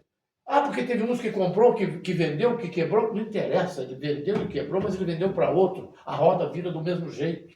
O Né? dinheiro está aqui, né? O dinheiro está aqui. Tá ali até hoje, né? Tá Funcionando, lá, né? tá lá gerando. Hoje sai mais de 2.000 metros cúbicos por dia do distrito, mais de 1.200 empregos. Né? Esse pessoal que veio, graças a Deus, ficaram ricos, compraram fazenda aqui, compraram casa aqui. Quantos carros a gente tem? Quanto de IPVA paga? Quanto de IPTU paga? Sim. Quanto que construíram? Né? Então é uma máquina, uma Sem roda. contar que se você for colocar assim, tirando o distrito industrial, que eu acho que emprega mais de 1.200 pessoas, a Braspaine é a que mais emprega na Guarani disparada. Isso, a Braspaine também gera mais de 1.000 empregos, 1.200 O empregos. distrito e a Braspaine são Mas eu digo assim, tirando-se o distrito que eu acho que é mais, assim, concentra mais a Braspaine, é a segunda que mais emprega. Isso. Entendeu? E a Arauco é a que mais paga ICMS, sabe? É porque o produto é muito caro, né? E as três fontes de renda veio através de você. E a Pisa também, né? A Bricabras, eu senti, né? Bricabras, O Hubner. a gente comprou terreno, né? Fizemos a terraplanagem, investiu dinheiro naquilo lá, sabe? E a ideia deles é fazer uma siderúrgica aqui. Não era só fazer briquete. A ideia deles é fazer uma siderúrgica aqui. Infelizmente, não deu para... Né? Mas nós temos essa matéria-prima aqui, que é o ferro, né? Que é o futuro do Jaguariúna, que está no subsolo, é o ferro, né? Que é o que a Ubner ia fazer aqui. Eu acho que é isso que falta para dar aquele boom industrial de Jaguariúna. Ter esse tipo de coisa. Porque Ponta Grossa, quando partiu para o lado da cervejaria e lúpulo e malte e coisa errada, eles teve aquele boom ali. É a diversificação do ramo, né? Hoje nós estamos concentrados na madeira. Se conseguir diversificar em que nem uma siderurgia, alguma coisa assim. Isso é o que a gente tem aqui, é o ferro e aproveitar essa madeira do distrito madeireiro que está sendo vendida para fora e transformar ela em móveis, transformar em, sabe? Fazer um distrito moveleiro. Também. Né? Isso é outra fonte, isso é uma coisa que dá para fazer urgente. Barracão industrial e distrito moveleiro. Né? É uma fonte que você gera aí, isso é coisa exclusivamente da prefeitura. A prefeitura fazendo barracão industrial e até também que pode, até a questão do barracão, um polo moveleiro, você pode abastecer as empresas aqui mesmo, nas lojas aqui no município mesmo. Claro, sim, com certeza. É o que barateia para o consumidor final. E hoje Jaguariúna virou, eu não sei se é o primeiro ou o segundo maior polo de distrito de pequenas empresas do Paraná. É aqui, Jaguariúna. Se não for o primeiro, o segundo. Prepare-se que o primeiro é Telêmaco Borba e o segundo Jaguariúna. Ou Jaguariúna é o primeiro e Telêmaco é o segundo. Estou falando de distrito de pequenas empresas. É claro que a Clarinho é muito grande, né? Tem várias ramificações. Muito, né? Mas em distrito de quantidade de pequenos empresários, eu acho que Jaguariúna é o lugar no Paraná que mais tem. Tanto que às vezes eles vão buscar madeira aqui do pessoal de Jaguariúna, vão buscar lá em Buri, vão voando aí, às vezes 200 quilômetros para buscar madeira e criou uma referência. Isso não perde mais. Né? E os próprios donos de serrarias hoje, eles já estão comprando terra para eles ter a matéria-prima deles para poder. A Braspaine também comprou várias fazendas ultimamente, né?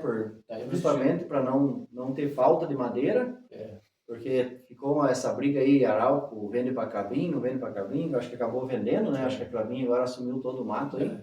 Então, muita gente comprou terras, assim como a Braspaine também, a gente sabe que hoje já tem a Braspaine Forest também, que é outra coisa que vai gerar também mais emprego para o município, né? Sim, show de bola. Às vezes eu vejo assim, né? Quando fui prefeito, no começo eu me bati muito, sabe?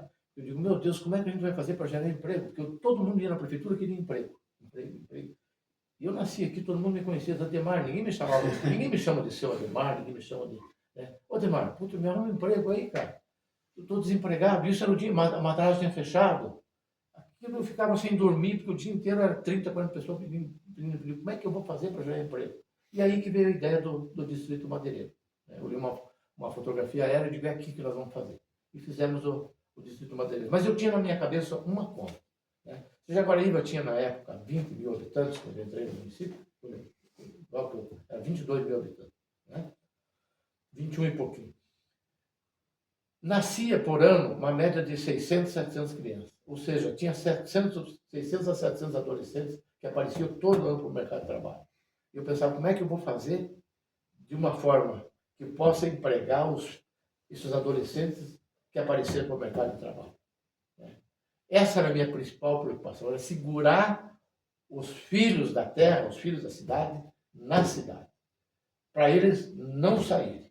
Né? Porque não tem coisa pior para um pai e para uma mãe quando o filho vai sair. Né? Nós tivemos agora mesmo recente tragédia de um filho que não estava na cidade, que teve que buscar emprego fora. Né? Infelizmente. Então é isso. Né? Tem que gerar emprego. Eu acho que a industrialização, né, do município é o ponto fundamental para você poder trazer um crescimento na cidade. Industrializar. Né? Esse é o ponto-chave. Show de bola. Seu Ademar, você falou que não chama de seu, eu chamo. Qual que foi a primeira obra que o senhor fez após assumir a Prefeitura de Jaguaraíva pela primeira vez? Então, é difícil. Eu me lembro que a gente assumiu a Prefeitura, a arrecadação era baixa, né? Mas a primeira obra que eu fiz, eu me lembro que eu cheguei para o seu Nestor no hospital, no cemitério, e o cemitério não tinha calçamento, o cemitério velho, antigo. O cemitério mais novo, que foi o Silas que construiu, a primeira rua era calçada com um lajotinho. Mas o cemitério antigo, né, ele era totalmente, não tinha calçamento nenhum. Né? Então eu prometi para mim mesmo que o primeiro serviço que eu ganhasse era aquele, era calçar o cemitério. E foi com muita dificuldade, mas foi o seu Nestor, que está vivo lá. Tá vivo. Eu cheguei lá e falei, Nestor, eu vou trazer aqui o cimento, e mandava uma viagem de pedra, uma viagem de areia, e 10 sacos de cimento, e vai fazendo aí. Ele tinha mais uns 3 funcionários, e ele foi fazendo junto com os funcionários. Foi acho que uns 4, 5 meses, e eles mesmos fizeram aquilo lá, né? E coloquei muro também, Fernando, em todos os cemitérios da área rural, não tinha rua. Eu mandei murar em volta todos os muros da área rural do cemitério. Eu digo, se você não valorizar os teus ancestrais, cara, pode largar, não. Show de bola. E tem duas coisas engraçadas também, que nós estávamos comentando antes aqui nos bastidores. É a questão das ruas que você abriu aí também no município, 2 ruas que hoje são elos de ligações muito importantes no município, né? Eu acho que 3 ruas. 3 muito ruas. importantes, né? Uma é a ligação do bairro do Lagoão com a Cidade Alta, porque só passava na linha do trem. Né? Aí eu digo, não, mas tem que ter 2 passagens, não é possível uma cidade, você passar da Cidade Alta para a Cidade Baixa com uma passagem. Aí a gente abriu aquela rua lá, que sai aqui da loja do Weigert ali, do Leonel Weigert, ele sobe ali do bairro do Lagoão e sai lá no fórum. Isso. Né? Aí eu me lembro que eu pedi para o meu irmão, para o Quinco, para ele ir falar com o seu Josino, ele era muito amigo do seu Josino, vacinava o gado do seu Josino gostava muito dele. E o Quinco vai lá e fala com o seu Josino para ver se nós abrimos aquela rua lá pela chácara dele. Na hora, sabe? Se você me perguntar quanto que foi pago, o seu Josino mandou abrir.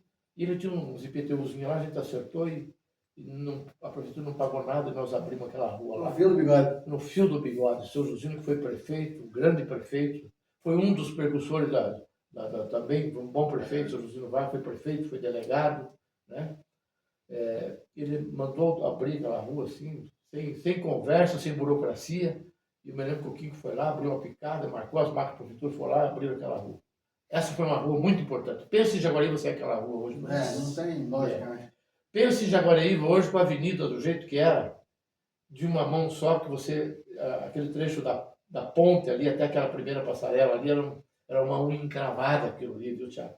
Não deixavam abrir. E hoje já é complicado, aqui naquela época. Rapaz, mas foi uma luta ali, perdi amigos ali, sabe? Briga feia, sabe? E nós abrimos aquela rua ali, saindo da ponte, unindo com a rua Rafael Petrucci. Rafael Petrucci. Aquela rua. Foi uma rua muito importante. Popular Rua do Leandro. Você mora ali, né? Não, mentira, é dos veículos.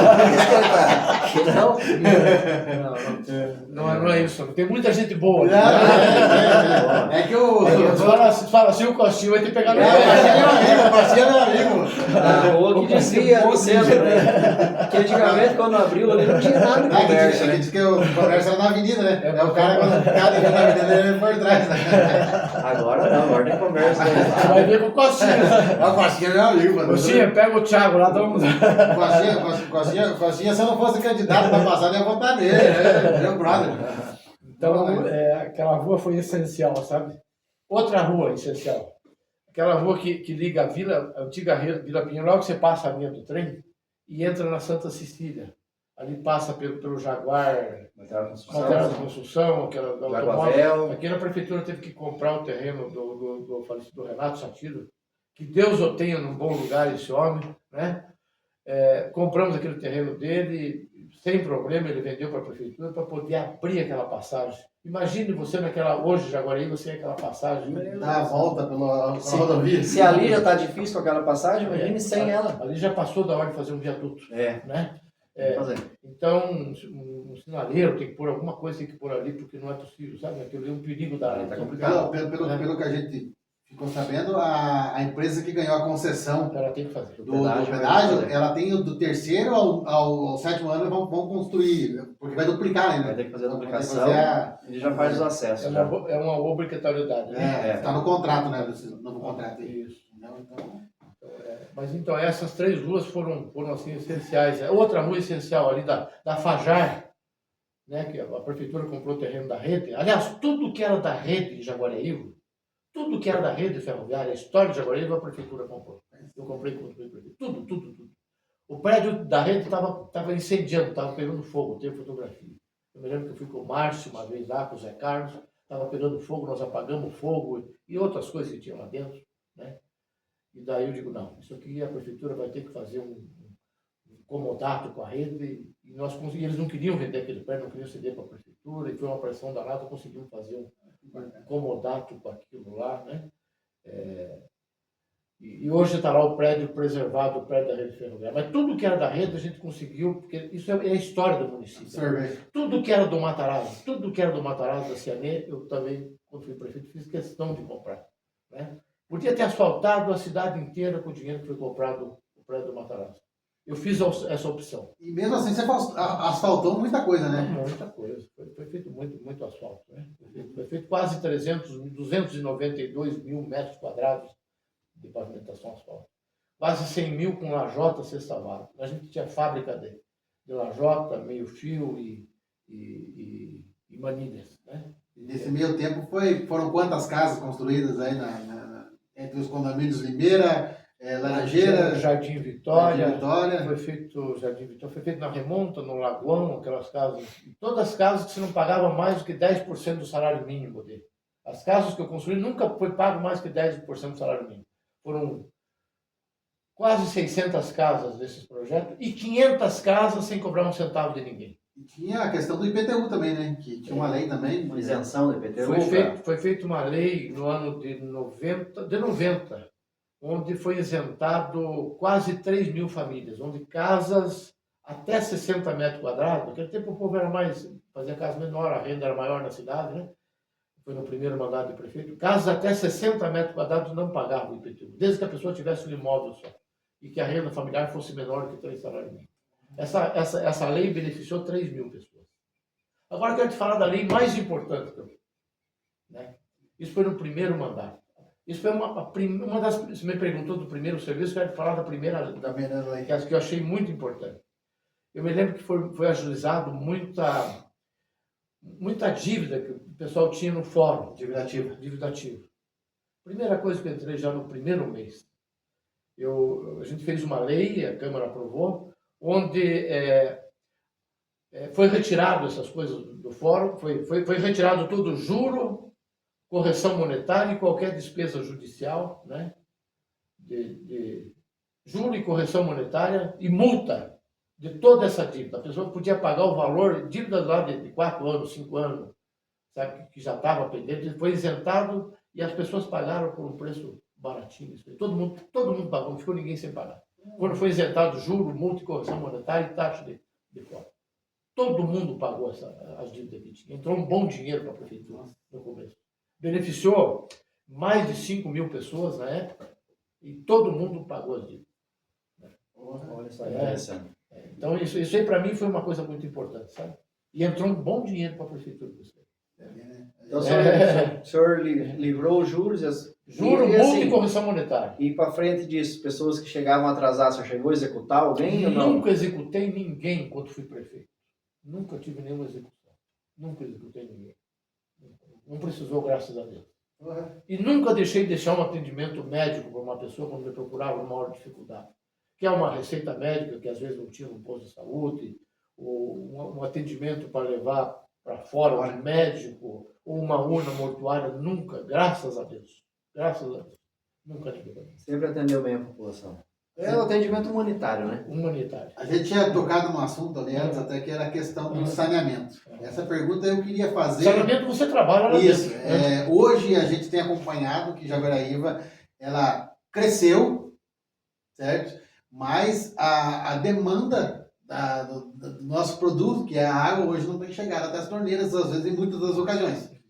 Isso talvez seja falta de investimento, seja, sei lá, eu não sou gestor, mas assim, eu me vejo como população, como usuário, entendeu? E a gente às vezes acompanha assim várias pessoas, às vezes criticando, às vezes defendendo, e virou uma briga de dois lados, né? Mas assim, eu queria saber, na tua época, já tinha esse problema? O que você fez para contornar esse problema? O que você construiu na tua época para o saneamento do Jaguaribe? Porque eu lembro que na tua época quem tocava o Samay era o Maneco, né? Sempre foi o Maneco o diretor do Samay, né? Os 12 anos que eu fui prefeito, o Maneco foi diretor do Samay. O Maneco é meu amigo desde criança. Nós crescemos jogando bola junto. Né? O Maneco a gente jogava bola junto. O Maneco era um grande jogador de futebol, sabe? Baita do jogador de futebol. Podia ser profissional em qualquer time. O Cassiano era ruim que nós E o Maneco jogava bola rindo. Sabe? Ele corria rindo, gozando, sabe? Ele sempre foi. Cara leve. E o Maneco, sempre amigo, foi o diretor da Samay, e ele sabe de toda a história. Mas eu acho que o Maneco nunca cortou água de ninguém. Se alguém fosse lá para cortar, ele chamava a pessoa, dava mais um tempinho, administrava com o coração, né? Mas nós fizemos a estação de tratamento de água para 75 mil habitantes. Foi um compromisso que eu assumi com a diretoria da PISA. Porque no primeiro mandato, a PISA que me indicou como prefeito. Eu saí com o aval da PISA. Né? E eles me pediram para fazer a estação de tratamento de água, estação de tratamento de esgoto, o aterro sanitário, né? E a rede de esgoto. Né? Isso foi um compromisso que estava no plano diretor da PISA para a PISA vir para Jaguaribe. Era uma das reivindicações do Estado que a PISA tinha que ajudar a fazer esses 3 benefícios para a cidade. Né? Então eu me comprometi com os diretores da PISA que eu ia fazer esse serviço. Né? Ia fazer um aterro sanitário, que eu ia começar a rede de esgoto, ia melhorar o abastecimento da água. E nós, graças a Deus, cumprimos tudo isso. Né? Nós fizemos a subestação lá em cima, ali, eu acho que é para cima do Matarazzo ali, né? Isso. Que era a subestação lá de... O reservatório, 2 milhões de litros. O reservatório e a estação de tratamento de água. Melhoramos a captação do Capivari. Lá em cima, no Matarazzo, eu acho que é o Três Bocas, né? Três Bocas. Também foi feito. Iniciamos a rede de esgoto, construímos o aterro sanitário. Eu acho que no último dia de mandato, nós inauguramos... A sede atual hoje. Dia 31 de dezembro de 2004, mais ou menos essa hora. Às 7 horas da noite, nós estávamos inaugurando a sede. Tudo que tem foi construído no teu mandato. Eu acho que quase tudo. Vamos pensar aí que 80%. Isso nós falamos há 20 anos atrás. Mas o Maneco acompanhou tudo isso junto. O Maneco era pulmão lá, né? Eu gostava dele. Então, ele me aproximou muito do pessoal da Fundação Nacional de Saúde, que ele já estava lá, sabe? A Fundação Nacional de Saúde foi parceira, sabe? Porque o que acontece com a Samay? A Samay A fundação, mesmo que tenha a arrecadação da SAMAI, que hoje aumentou muito mais, né? Hoje dá para investir muito mais, tem muito mais casa, muito mais. Sim. Né? A Fundação Nacional de Saúde, ela investe no município. Sabe? Tem dinheiro para isso, o governo federal. Tem mais recursos do que o governo do estado. Sim. Então, eu acho que hoje o município que tem consegue, esse convênio com o governo federal, né? Hoje eu já não sei, mas é a Fundação Nacional da Saúde, né? Eles têm mais recursos para investir nos municípios. Né? Eu comecei a rede de esgoto, eu tenho fotografia, Tiago e Leandro, de quando chegou, uma vez só, 5 caminhões de tubo para começar a rede de esgoto. Né? A gente aprovou o projeto, o Maneco trabalhou muito em cima disso, sabe? E foi uma luta nossa aí para conseguir o projeto e começar a rede de esgoto de Jaguaribe. Eu não quero pegar por excesso nem por omissão, mas às vezes, se não me falha a memória, aquelas mantas em PAD que foi feita agora recentemente, nas lagoas do tratamento de Samai, foi a Funasa, com convênio com a Funasa. Que conseguiu. Eles são parceiros. 3 milhões de nova fumaça. Conseguiu a verba, foi o Sandro Alex até. Eles são parceiros. Eles têm dinheiro, sabe? Eles investem. Só tem que fazer o projeto direitinho. Correr atrás. Correr atrás. Tem que fazer o projeto. Levantar a bundinha na cadeira. Não, botar a bunda na cadeira não adianta. Tem que correr Então, atrás. na sua época, deve ter surgido o bordão Jaguaraíva, onde se bebe a melhor água do Brasil? Sim, isso aí tem lá em São Paulo, embaixo do viaduto do Chá. O Conde Matarazzo colocou essa placa lá. Onde a primeira água, melhor água do Brasil, Campos do Jordão. A segunda, Jaguariúna. Conde Matarazzo. Eu fui ver lá, fui lá embaixo do viaduto olhar essa placa. Dessa Paulo? Eu fui lá. Quando foi para a gente adquirir, para a prefeitura adquirir a primeira parte do Matarazzo, eu estive no prédio do Matarazzo lá, só que já não funcionava mais, eu tive que ir lá. Fui lá na casa da Maria Pia, conversar com ela a respeito do palacete. E daí a gente foi lá no viaduto do Chá para ver essa plaquinha antes de ir embora, né? Vamos ver essa placa, né? Eu me lembro que estava o falecido Madureira junto do motorista e o seu Silas, né? O Silas conhecia bem a história do Matarazzo e era amigo do Conde e tal, e nós fomos. E lá demos fomos ver lá, me lembro que foi tirada uma fotografia nesse momento. E às vezes as pessoas falam que estão fazendo por conotação política, a gente está fazendo pela história. Muita gente não conhece a história de Jaguaribe, não conviveu a história. Para mim, essa questão da placa é uma coisa espetacular, é nova, muito nova, eu nem sabia disso. Entendeu? Deve ter lá, estava embaixo do viaduto. Museuzinho que tem lá embaixo do viaduto, lá do viaduto. Inclusive o Palacete Matarazzo, né? Que é onde o Conde ficava, quando vinha em Jaguaribe, ele se hospedava, cada fábrica dele ele tinha, né? Uma casa, né? Uma morada. E aqui de Jaguariúna estava abandonada, né? Aí eu corri atrás e tal, eu tentei lá em São Paulo, não consegui. Aí mais tarde eu ameacei desapropriar pelo município, né? Aí quando me perguntaram o valor que ia pagar, eu ofereci na época 200 mil reais. Aí já era bem parcel. Daí eu me lembro que o engenheiro Marcelo, que por sinal era meu afilhado, Marcelo Meira, ele trabalhava na Empacel, e daí tinha o João Comério, o Leonardo, não sei o que, daí eles me falaram, prefeito, o que é 200 mil para Empacel? Ela não vai querer ser desapropriada. Faça um pedido disso que você contou para nós aqui, o que representa isso para a história do município, né? Faz um pedido, argumenta bem, faz um plano de ocupação, que eu acho que eles vão dar de presente para o município. 200 mil para eles não é nada. Eles não vão querer correr o risco de ser desapropriados. E assim foi feito. Eu fiz o pedido, eles doaram o Palacete Matarazzo. Se não fosse a Debressa, não ia ver nem a casinha do Noel. Não ia ter a casinha do Papai Noel. Leandro, mais uma pergunta, Neymar? Indo nessa linha da água, Neymar, a gente sabe que antigamente a gente sofreu muito com enchente em Jaguariúna. Tivemos alguns enchentes aí que devastaram, principalmente a área central da cidade. E aí, após os mandatos do senhor, a gente percebeu que não teve mais enchente. Qual foi a sua atitude quanto a isso, questão de rio e tudo mais, e não tivemos mais enchente em Jaguariúna? Então, eu acho que isso aí foi você não quer saber o quanto que eu sofri e o quanto que o povo sofreu de Jaguariúna com enchente. O sofrimento de uma pessoa com enchente. Né? Eu fui com o extrator meu, daqui da fazenda, tirar a gente de noite das casas. A maior enchente de Jaguaribe foi no teu mandato, né? Não. Eu não sei se foi a maior, mas ela foi forte. Jaguariúna teve uma meia dúzia de enchente forte, Mas você sabe? sempre fala dessa Até parte mais. de 90 aí, fumacinha aí. Teve em 98 e teve. Não, teve em 80 e. 90. Eu acho que é 90. essa que entrou água na avenida, tem uma foto na avenida. uma Teve pessoa da no ano de avenida. 90 e no ano de 98. 90 e 97. 97 foi aquela que caiu A ponta, a cabeceira da ponta, eu aproveitei, já foi alargado 14 metros a ponta, porque ali na ponta, ali era um ponto de obstrução. Isso, por exemplo, os serviços que foram feitos, não foi nem a prefeitura que fez o laudo para o que precisava fazer para resolver a enchente de Jaguaribe.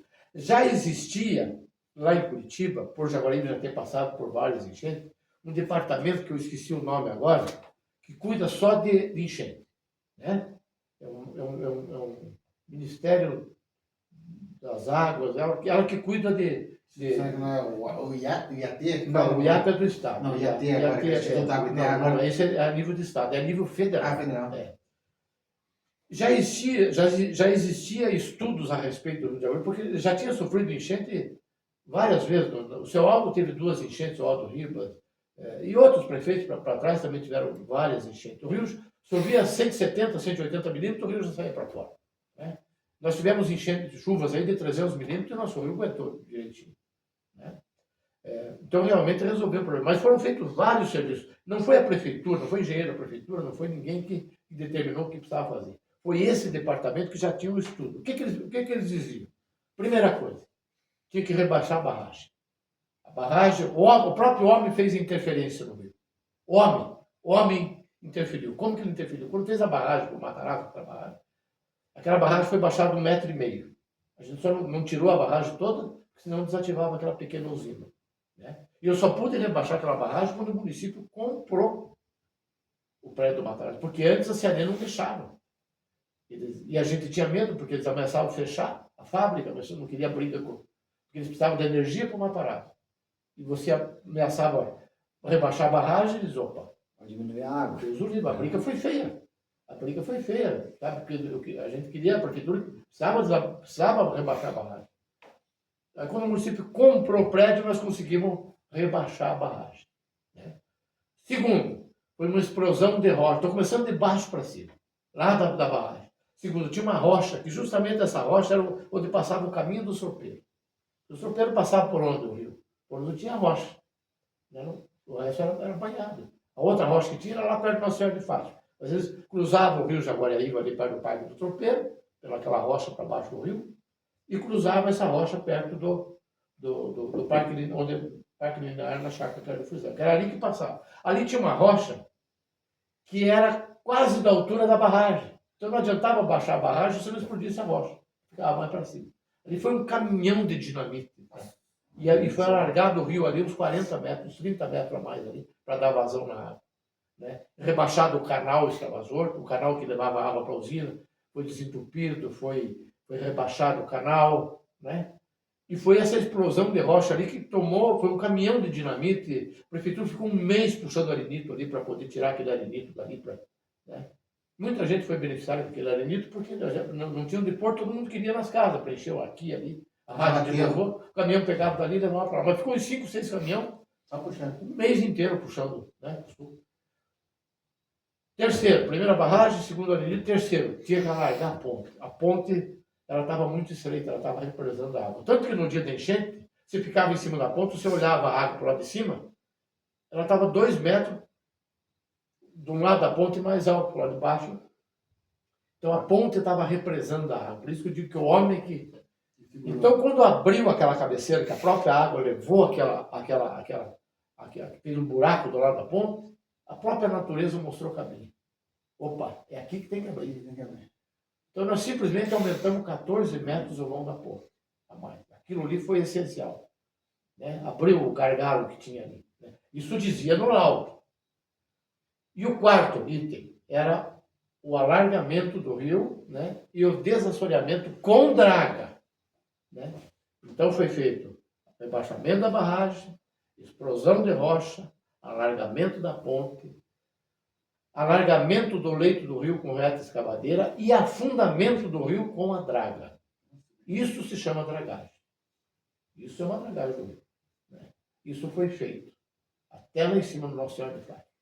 E nós, graças a Deus, isso não quer dizer que nós estamos livres do enchente. Não, Com a água e com o fogo, não dá né? para brincar. Né? É só Deus que... Né? Mas o que eu posso dizer é que se não fosse feito esse serviço, nós já tínhamos tido pelo menos umas 3 enchentes no Jaguaribe com essa chuva que veio. Neymar, para nós fechar, eu queria te fazer uma pergunta aqui, que é a pergunta mais fera que nós tínhamos que fazer. Qual a questão hoje? Se, politicamente falando, se chegasse um partido hoje e falasse assim, Neymar, eu quero que você seja o candidato. Condições você teria de ser candidato hoje? Tem algum empecilho, alguma coisa? Ou não? E até a questão também se você aceitaria esse convite ou não. O que é a tua cabeça hoje? Não, deixa eu olhar bem para cá para falar. Ó, primeiro, eu já falei no começo, Thiago, que essa entrevista ela não tem cunho político. Eu não queria responder essa pergunta, mas eu vou responder. Não sou candidato a nada, na política, né, eu acho que já... Por isso mesmo eu já não estou filiado em partido nenhum, né? Mas pode puxar uma certidão eleitoral, veja se eu, né? Eu não tenho nenhum empecilho. Eu tenho sim, né? Eu respondi por muitos processos, graças a Deus. Tenho uma condenação, mas eu estou recorrendo. Respondo por 8 processos ainda, né? Mas graças a Deus eu tive mais de 100 denúncias, né? Não quero nem falar, né? Mas graças a Deus fomos tirando pedra por pedra, né? Nada que deixe de elegível hoje. Mas se eu quisesse ser candidato, eu sou ficha limpa, sabe? Eu não tenho, graças a Deus, não tive nenhuma condenação. Eu tive assim, uma condenação por perda de direito político por 4 anos por um processo que eu ainda estou respondendo, né? De uma ambulância que eu comprei, uma verba de 64 mil do governo federal, uma emenda do deputado Santos Filho, onde o município pagou 12 mil reais de contrapartida. Era uma semi-UTI, né? Eu não quero entrar em detalhes, nem acusar ninguém, porque essa entrevista não é caso, né? Mas eu estou recorrendo disso, isso me deixou inelegível por 3 anos, mas já prescreveu, né? Até essa pergunta eu fiz porque vai ter muito comentário depois no vídeo, perguntando, Ademar e tal. Então já fica claro para quem assistir que a tua ideia é curtir-se. Isso. Minha ideia fica aqui, eu moro num lugar, graças a Deus, abençoado. Né? Eu vivo com pouco, mas eu vivo alegre, sabe? Eu aprendi a viver com o fundamental, sabe? E vivo bem. Para mim, uma botina, uma camiseta, uma calça jeans e um bonezinho, que nem o teu, tá bom demais. Né? Então, um virado de feijão, por exemplo, comer no fogão de lenha ali com ovo frito, tá bom demais, sabe? E paz na família, né? Tem meus netinhos aí que estão aí, meus filhos, graças a Deus, eu acho que a gente quer paz, né? Quer viver em paz, né? Eu acho que essa é a coisa mais importante, né? Sr. Ademar, para finalizar, o senhor tem algum arrependimento na política que o senhor fala assim, não, isso aqui eu não devia ter feito, ou poderia ter feito diferente, ou tudo que fez passou, são águas passadas e a vida seguiu, o senhor escolheu seguir aqui na fazenda do senhor, tocando a vida do senhor, não se meteu mais na vida pública. Algum arrependimento nesse tempo que o senhor esteve com o prefeito de Jaguaribe ou após, em se envolvendo em alguma coisa pública? Não tenho nenhum arrependimento. Você sabe que eu ganhei muito e perdi muito na política, né? Porque quando eu falo que perdi, porque no momento que você entra na política, eu pelo menos quando entrei na política, eu me debrucei de corpo e alma. Eu vivi os problemas de cada município de Jaguaribe. Né? Eu olhei pelo empresário para trazer indústria, pelo emprego. Eu prometi que eu ia gerar emprego, que eu ia trazer fábrica, que eu ia melhorar a qualidade de vida do povo, que eu ia cuidar bem da saúde, melhorar a educação, né? E graças a Deus eu fiz isso. Eu respeitei o povo de Jaguaribe, né? Eu administrei com o coração, calma, né? Então eu consegui, não consegui fazer tudo aquilo que eu queria, né? Mas tive muito momento de alegria, né? Muita satisfação. Tive sim momento de tristeza, vivi momento de tristeza, né? Muita gente me ajudou, sou grato a todo mundo, né? Mas eu não me arrependo. Eu acho que não tem orgulho, não tem coisa melhor no mundo do que você ser prefeito da cidade que você nasceu. De você cuidar, sabe? Cuidar das pessoas, sabe? Você chegar num ponto de ônibus e ver que a pessoa tem empregada, né? Isso não tem coisa melhor no mundo, sabe? De você ver as pessoas melhorarem de vida, né? Então eu consegui isso, eu consegui... Saber que você é parte disso, né? Consegui, tipo, poxa vida, graças a Deus aquele sujeito está no ponto de ônibus, ele tem emprego, ele vive melhor, ele não precisa mais subir em cima do caminhão de boia fria. Esse dia eu fui num restaurante da cidade. Cheguei no restaurante e olhei assim, deu aquela olhada, devia ter umas 50 pessoas, todas as mesas cheias, né? Olhei assim, que gente nova, num restaurante bom da cidade, um dos melhores da cidade, né? Se não o melhor, um dos melhores, né? E daí eu olhei aquilo lá e falei para a pessoa que estava comigo, né? Minha companheira. E daí falei, ó, que beleza. Eu chegava aqui nesse lugar aqui, há 30 anos atrás, eu não via esse público aqui. Eu via só os ricos aqui, aqueles que eram dono de loja ou dono de fábrica. Hoje não, hoje eu estou vendo os funcionários da fábrica. Né? Todas as mesas cheias. Coisa que o senhor plantou lá e o pessoal está colhendo hoje. Foi esse pensamento que você teve na questão também da piscina, né? Você comentou com a gente antes, né? Quando foi comprado O Matarazzo, né? O campo com a piscina. Estava abandonado aquilo lá. Nascendo árvore lá, nascendo goiabeira lá dentro. Né? Aí quando a prefeitura comprou aquilo, o falecido Wilson Ataíde, ele, pelo Instituto, né? Porque isso foi já no segundo mandato do prefeito. Né? Ele já tinha comprado no primeiro. E daí a prefeitura ajeitou, tocamos aquilo lá, e não deu tempo de reformar a piscina. Daí entrou um outro prefeito e tal, e estava abandonado aquilo, né? Não, quando foi comprado do Matarazzo. Aí o sindicato, o líder do sindicato, nós fizemos um convênio com o sindicato. E o sindicato fez um convênio com o Instituto da Previdência. Então ficou o Li e o Wilson Ataíde administrando aquilo lá. E o Wilson com o Li me procuraram, vamos lá, eu pedi para o pessoal da prefeitura, todo mundo, acho que uns 50, 60 homens lá para roçar, para limpar, para pintar, para fazer serviço de reparo no campo, na arquibancada, no barracão que foi construído, tudo aquilo lá. Piscina, né? Tirar aquela terra da piscina, trocar alguns azulejos.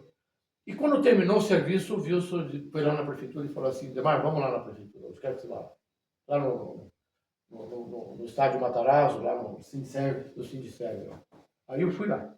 Quando eu cheguei lá e olhei e vi que tinha o filho do pedreiro, o filho do carpinteiro, o filho do professor, o filho do lixeiro dentro da piscina, eu chorei. Porque aquilo lá era só da diretoria, Thiago. Quando eu vi aquela criançada lá dentro, não me contive. Né?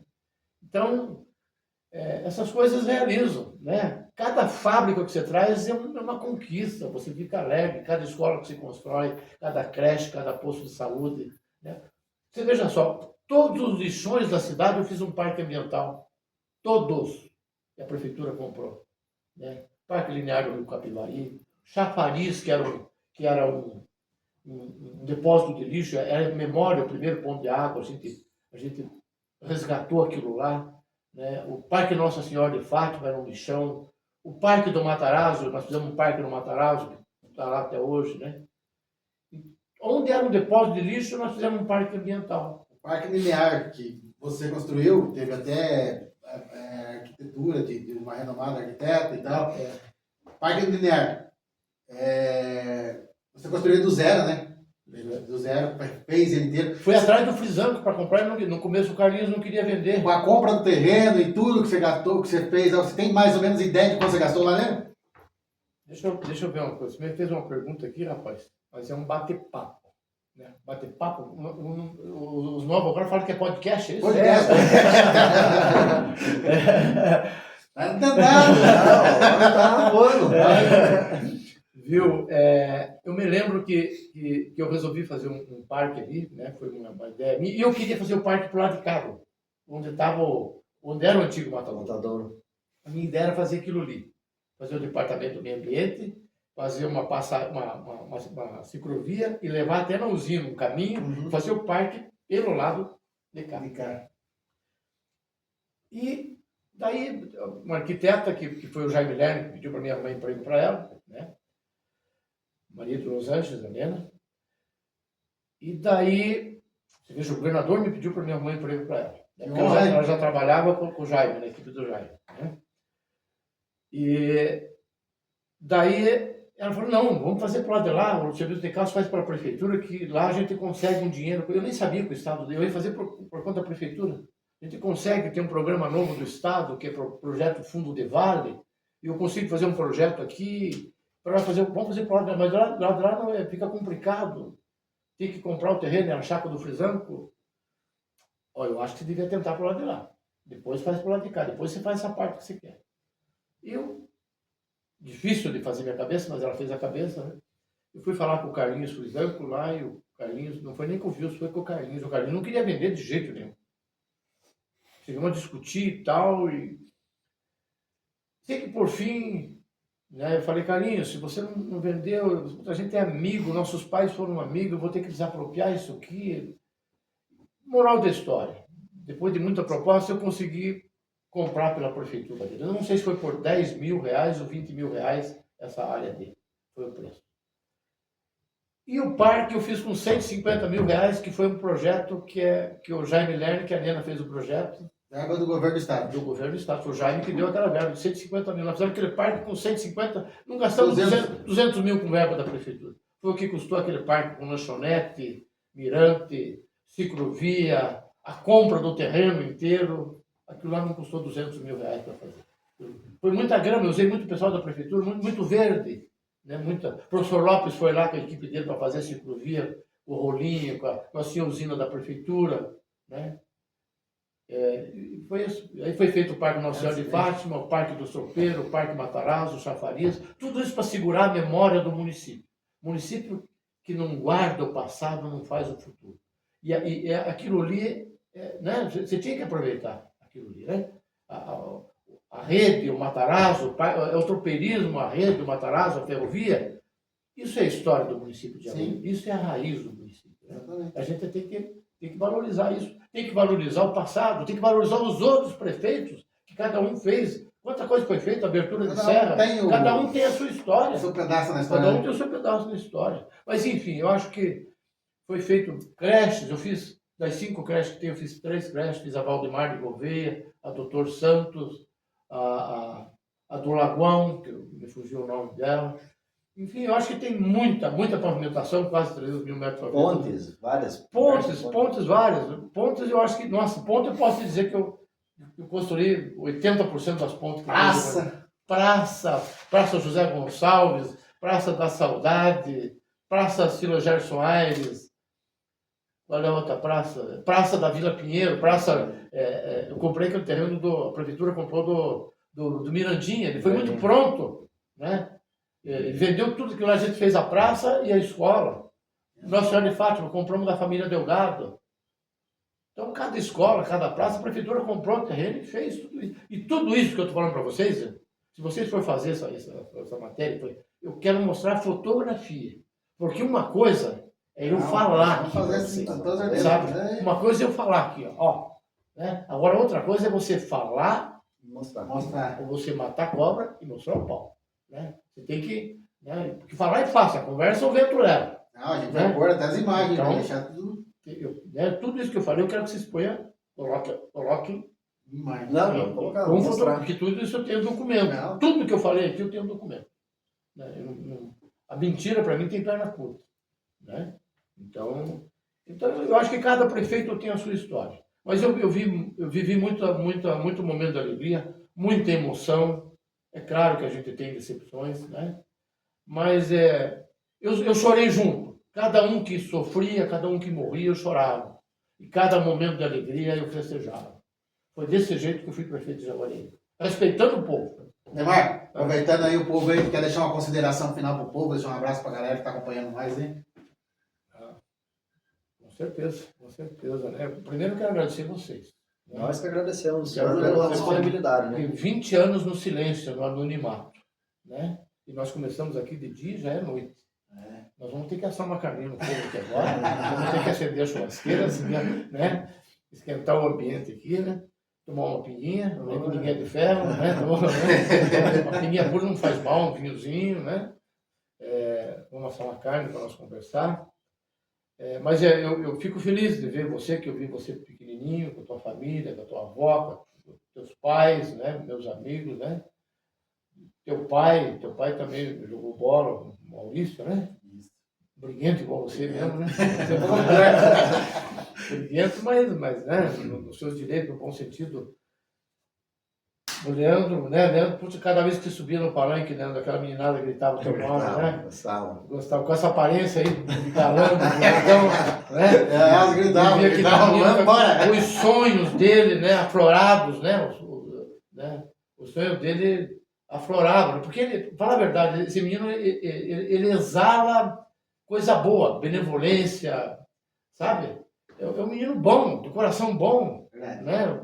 Daqui da cidade, e hoje a gente vê ele empresário, ele com a loja dele de bateria, a mulher dele lá vendendo perfume. Tem todos os requisitos para ser um candidato. Menino fora de série, esse menino, né? Que está entrando na política aí, porque é um prazer, cara, de receber você aqui na minha casa e saber que você está fazendo isso aí. Muito obrigado. Porque você é bom, você não deseja mal para ninguém, né? Você tem um coração bom, tem uma alma boa. Então eu quero agradecer vocês todos por me dar essa oportunidade, né? Eu até preferi ficar no silêncio, porque quanto mais a gente se manifesta, mais chumbo a gente leva, sabe? Isso. Mas dessa vez, por exemplo, essa eleição está aí, eu não sou candidato e não estou filiado. Então não é com interesse político. O senhor não vai ter vínculo nenhum. Não estou filiado em partido nenhum, não sou candidato, né? Então, eu faço questão de abrir aqui minha casa para vocês, para a gente conversar, né? Tem muitas outras coisas que podia ser falado, mas nós íamos amanhecer aqui. Sim, porque esses dias eu estive enumerando, eu tenho 365 obras importantes. Sabe? O Matarazzo tinha 365 fábricas. Eu tenho 365 obras importantes. É o Matarazzo da Elma, né? O Matarazzo de Jaguareíba. 365 obras importantes, que eu posso enumerar com fotografia. Né, que fizeram a diferença na cidade, né? Na cidade, fizeram a diferença na qualidade de vida do povo, né? Eu acho que a gente conseguiu diminuir as desigualdades, sabe, na cidade, sabe? Eu consegui isso me alegra, isso me deixa alegre, de conseguir diminuir as desigualdades sociais da cidade, né? Ajudando o empresário, ajudando principalmente o mais pobre, né? De todas as maneiras, a gente conseguiu reduzir a desigualdade, trazendo progresso, né? Então eu fico feliz por isso, agradeço a todas as pessoas que estão ouvindo, né, e que tiveram paciência para ouvir esse documentário, né? Agradeço a todas as pessoas que me ajudaram, porque isso aqui eu não fiz sozinho na prefeitura, teve uma equipe que trabalhou junto comigo, né? Em 3 mandatos, né? Os funcionários da prefeitura, que sempre, né, sem a mão dos funcionários você não faz nada. Você diz eu faço, faz nada. Se você não tiver gente que pega no chá, que pega na massa, que pega no tijolo, não faz nada. Então, naquele tempo, tudo era difícil, né? Agradecer a todos os funcionários da prefeitura, a todas as pessoas que acreditaram em mim quando fui prefeito, né? Então, eu só tenho a agradecer. Agradecer por fazer a minha cidade, que eu nasci, crescer, melhorar a qualidade de vida das pessoas que moram aqui. Ser prefeito de Jaguareíba foi muito bom para mim. Perdi muito financeiramente, porque eu deixei de cuidar das coisas minhas, né? Eu recebi o prêmio de produtor rural do Brasil, de 82, como produtor com o maior índice de produtividade de feijão do Brasil, pelo Ministério da Agricultura, né? E por que a gente acaba, às vezes, por deixar de cuidar da tua coisa? Eu deixei de cuidar das minhas coisas para cuidar de uma cidade. Não me arrependo. Vivo muito bem, né? Porque eu tenho, graças a Deus, tenho muitas amizades em Jaguareíba, né? Então foi muito bom ser prefeito de Jaguareíba, né? Eu agradeço para Jaguareíba também foi bom. Agradeço todos os dias por isso, né? Nós que agradecemos o senhor pelo serviço prestado. Muita gente está assistindo esse vídeo hoje, vai estar agradecendo. Olha, eu trabalho nessa indústria, eu não sabia que era o Ademar que tinha trazido.